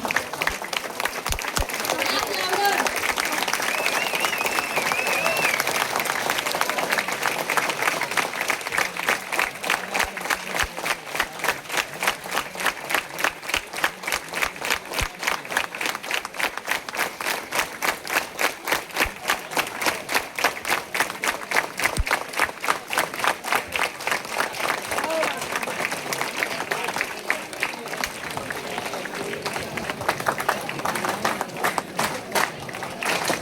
Thank you to all the dignitaries. Under the visionary guidance of our Honorable Vice Chancellor, Professor A.M. Khan sir, our university has